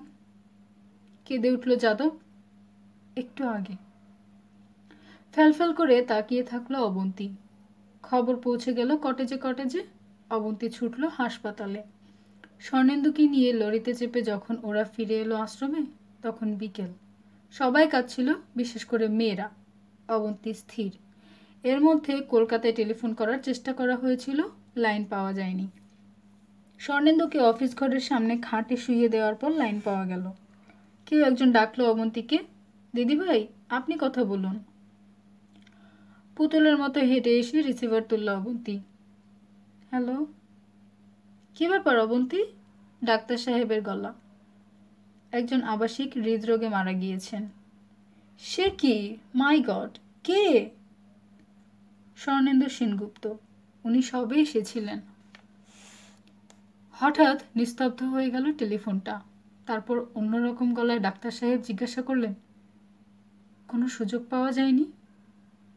না। কাউকে খবর দিয়েছ? উনি ফর্মের ওই জায়গাটা কেটে দিয়েছিলেন। ভালোভাবে শেষ যাত্রার আয়োজন করো, আমি আগামীকাল যাচ্ছি। টেলিফোন নামিয়ে রাখলো অবন্তী। স্বর্ণেন্দুর নাম শুনে ডাক্তার সাহেব অতক্ষণ চুপ করে থাকলেন কেন? পাঞ্জাবি পরিয়ে দেওয়া হলো, চন্দনের টিপ। কেউ কেউ আশ্রমের গাছ থেকে ফুল এনে সাজিয়ে দিল। সন্ধ্যের মুখে স্বর্ণেন্দুকে নিয়ে রওনা হলো ওরা। ঠাকুর, যাদব, কানাই এবং আর কে মিত্র কাঁদ দিয়েছেন। পরে তাকে সরিয়ে আরেকজন এলেন। মেয়েরা যাচ্ছেন পেছন পেছন। শ্মশানে যখন পৌঁছলো তখন হালকা অন্ধকার। কে যেন বলল, কাল ঠিক এই সময়টায় মানুষটা কবিতা শোনাচ্ছিল। শোনা মাত্র কেউ কেউ কেঁদে উঠলেন। চুপচাপ বসেছিল অবন্তী। কি দরকার ছিল স্বর্ণেন্দুর এখানে আসার? ও বলেছে জেনে শুনে আসেনি, কথাটা অবিশ্বাস করেনি অবন্তী। কিন্তু এই যোগাযোগ কি ঈশ্বরের ইচ্ছায় হয়েছে? তাহলে তার মতো নিষ্ঠুরতা কোনো মানুষ দেখাতে পারবে না। স্বর্ণেন্দু যদি না আসতো, যদি অন্য কোথাও মারা যেত, তাহলে জানতেও পারতো না অবন্তী। যদি বা জানতো, তাহলে হয়তো একটু খারাপ লাগা তৈরি হতো, তার বেশি কিছু নয়। দীর্ঘকালের সম্পর্কহীনতা শোকের তীব্রতাকে ভোঁতা করে দেয়। কিন্তু এখানে এসে সে নতুন করে সবকিছু জাগিয়ে দিয়ে গেল কেন? যে ছাইয়ের স্তূপ পড়েছিল একপাশে, তার তলা থেকে একটি স্ফুলিঙ্গ খুঁজে বের করে হাওয়ার সামনে ধরার কি প্রয়োজন ছিল? নলিনী মাসি, বনানী মাসিরা পাশে এসে বসলেন। এদের প্রত্যেকের মুখ শুকিয়ে গিয়েছে। সারাদিন খাওয়া হয়নি অনেকের। পুজো করার কথা ভুলেও গেছেন অনেকে। নলিনী মাসি অবন্তীর হাত ধরলেন। আমাদের তো কেউ নেই রে, তুই আমাদের সব। অবন্তী তাকালো। সে অর্থ বোঝার চেষ্টা করছিল। তুই আমাদের মেয়ের মতো। মতো বা বলি কেন, মেয়েই। যাওয়ার সময় শেষ কাজটা তাই তোকেই করতে হবে মা। কি বলছো? লোকের মাতৃদায় পিতৃদায় দুবার হয়, তোর চেয়ে অনেক দায়। আমাদের শেষ দায়িত্ব তুই নিবি না? কি করতে বলছেন আপনারা? ধ্রুবজ্যোতিবাবু বললেন, স্বর্ণেন্দুবাবু আমাদের চেয়ে বয়সে ঢের ছোট হয়েও আগে চলে গেলেন। তুমি বয়সে সবচেয়ে ছোট, ওর মুখাগ্নি তুমিই করো দিদিভাই। নলিনী মাসি বললেন, তাহলে নিশ্চিন্ত হয়ে আমিও মরতে পারবো রে। জানবো মুখাগ্নি করার জন্য তুই আছিস। চিতা তৈরি, তার ওপর স্বর্ণেন্দুকে শুইয়ে দেওয়া হয়েছে। অবন্তী কাছে এলো। স্বর্ণেন্দুর চোখ বন্ধ, মুখে যন্ত্রণার চিহ্ন নেই, ঠোঁটের কোণে চিলতে হাসি। ও হাসছে কেন? কেউ একজন এগিয়ে এলো, হাতে জ্বলন্ত পাটকাঠি। বলল, একটু মুখ ঠেকিয়ে কাঠে ধরুন, বাকিটা আমরা করে দিচ্ছি দিদি। তৃষ্ণায় যাকে জল দিতে পারিনি, নিজেকে বাঁচাতে অথবা মারতে যাকে আঘাত করে সরিয়ে দিয়েছি, এ আগুন তার মুখে ছোঁয়ালে কোন বৈকুণ্ঠের দরজা খুলে যাবে? অবন্তী চোখ বন্ধ করল। কেউ একজন চেঁচিয়ে উঠল, মুখের দিকে যাচ্ছে না। একটি হাত তার কবজির উপর পড়ল। হরিধ্বনি উঠল।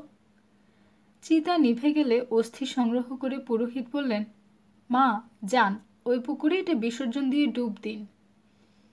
সরাটা নিয়ে জল নামল অবন্তী। আহ, কি শীতল স্পর্শ! এখন পৃথিবীর কোথাও স্বর্ণেন্দু নেই। এই শীতলতা তার জন্য নয়, আরও এক গভীর শীতল রাজ্যের বাসিন্দা হয়ে গেছে সে এতক্ষণে। ডুব দিয়ে সিক্ত অবন্তী ওপরে উঠে এলো। বৃদ্ধারা এগিয়ে এলেন গামছা হাতে। কেউ বললেন, ভেজা শাড়িতে যাবে কেন, শাড়ি পাল্টে নাও। হঠাৎই সারাদিনে এই প্রথমবার কেঁপে উঠে কেঁদে ফেলল অবন্তী। জলের আড়ালে দৃষ্টি অন্ধ। সে হাত বাড়ালো।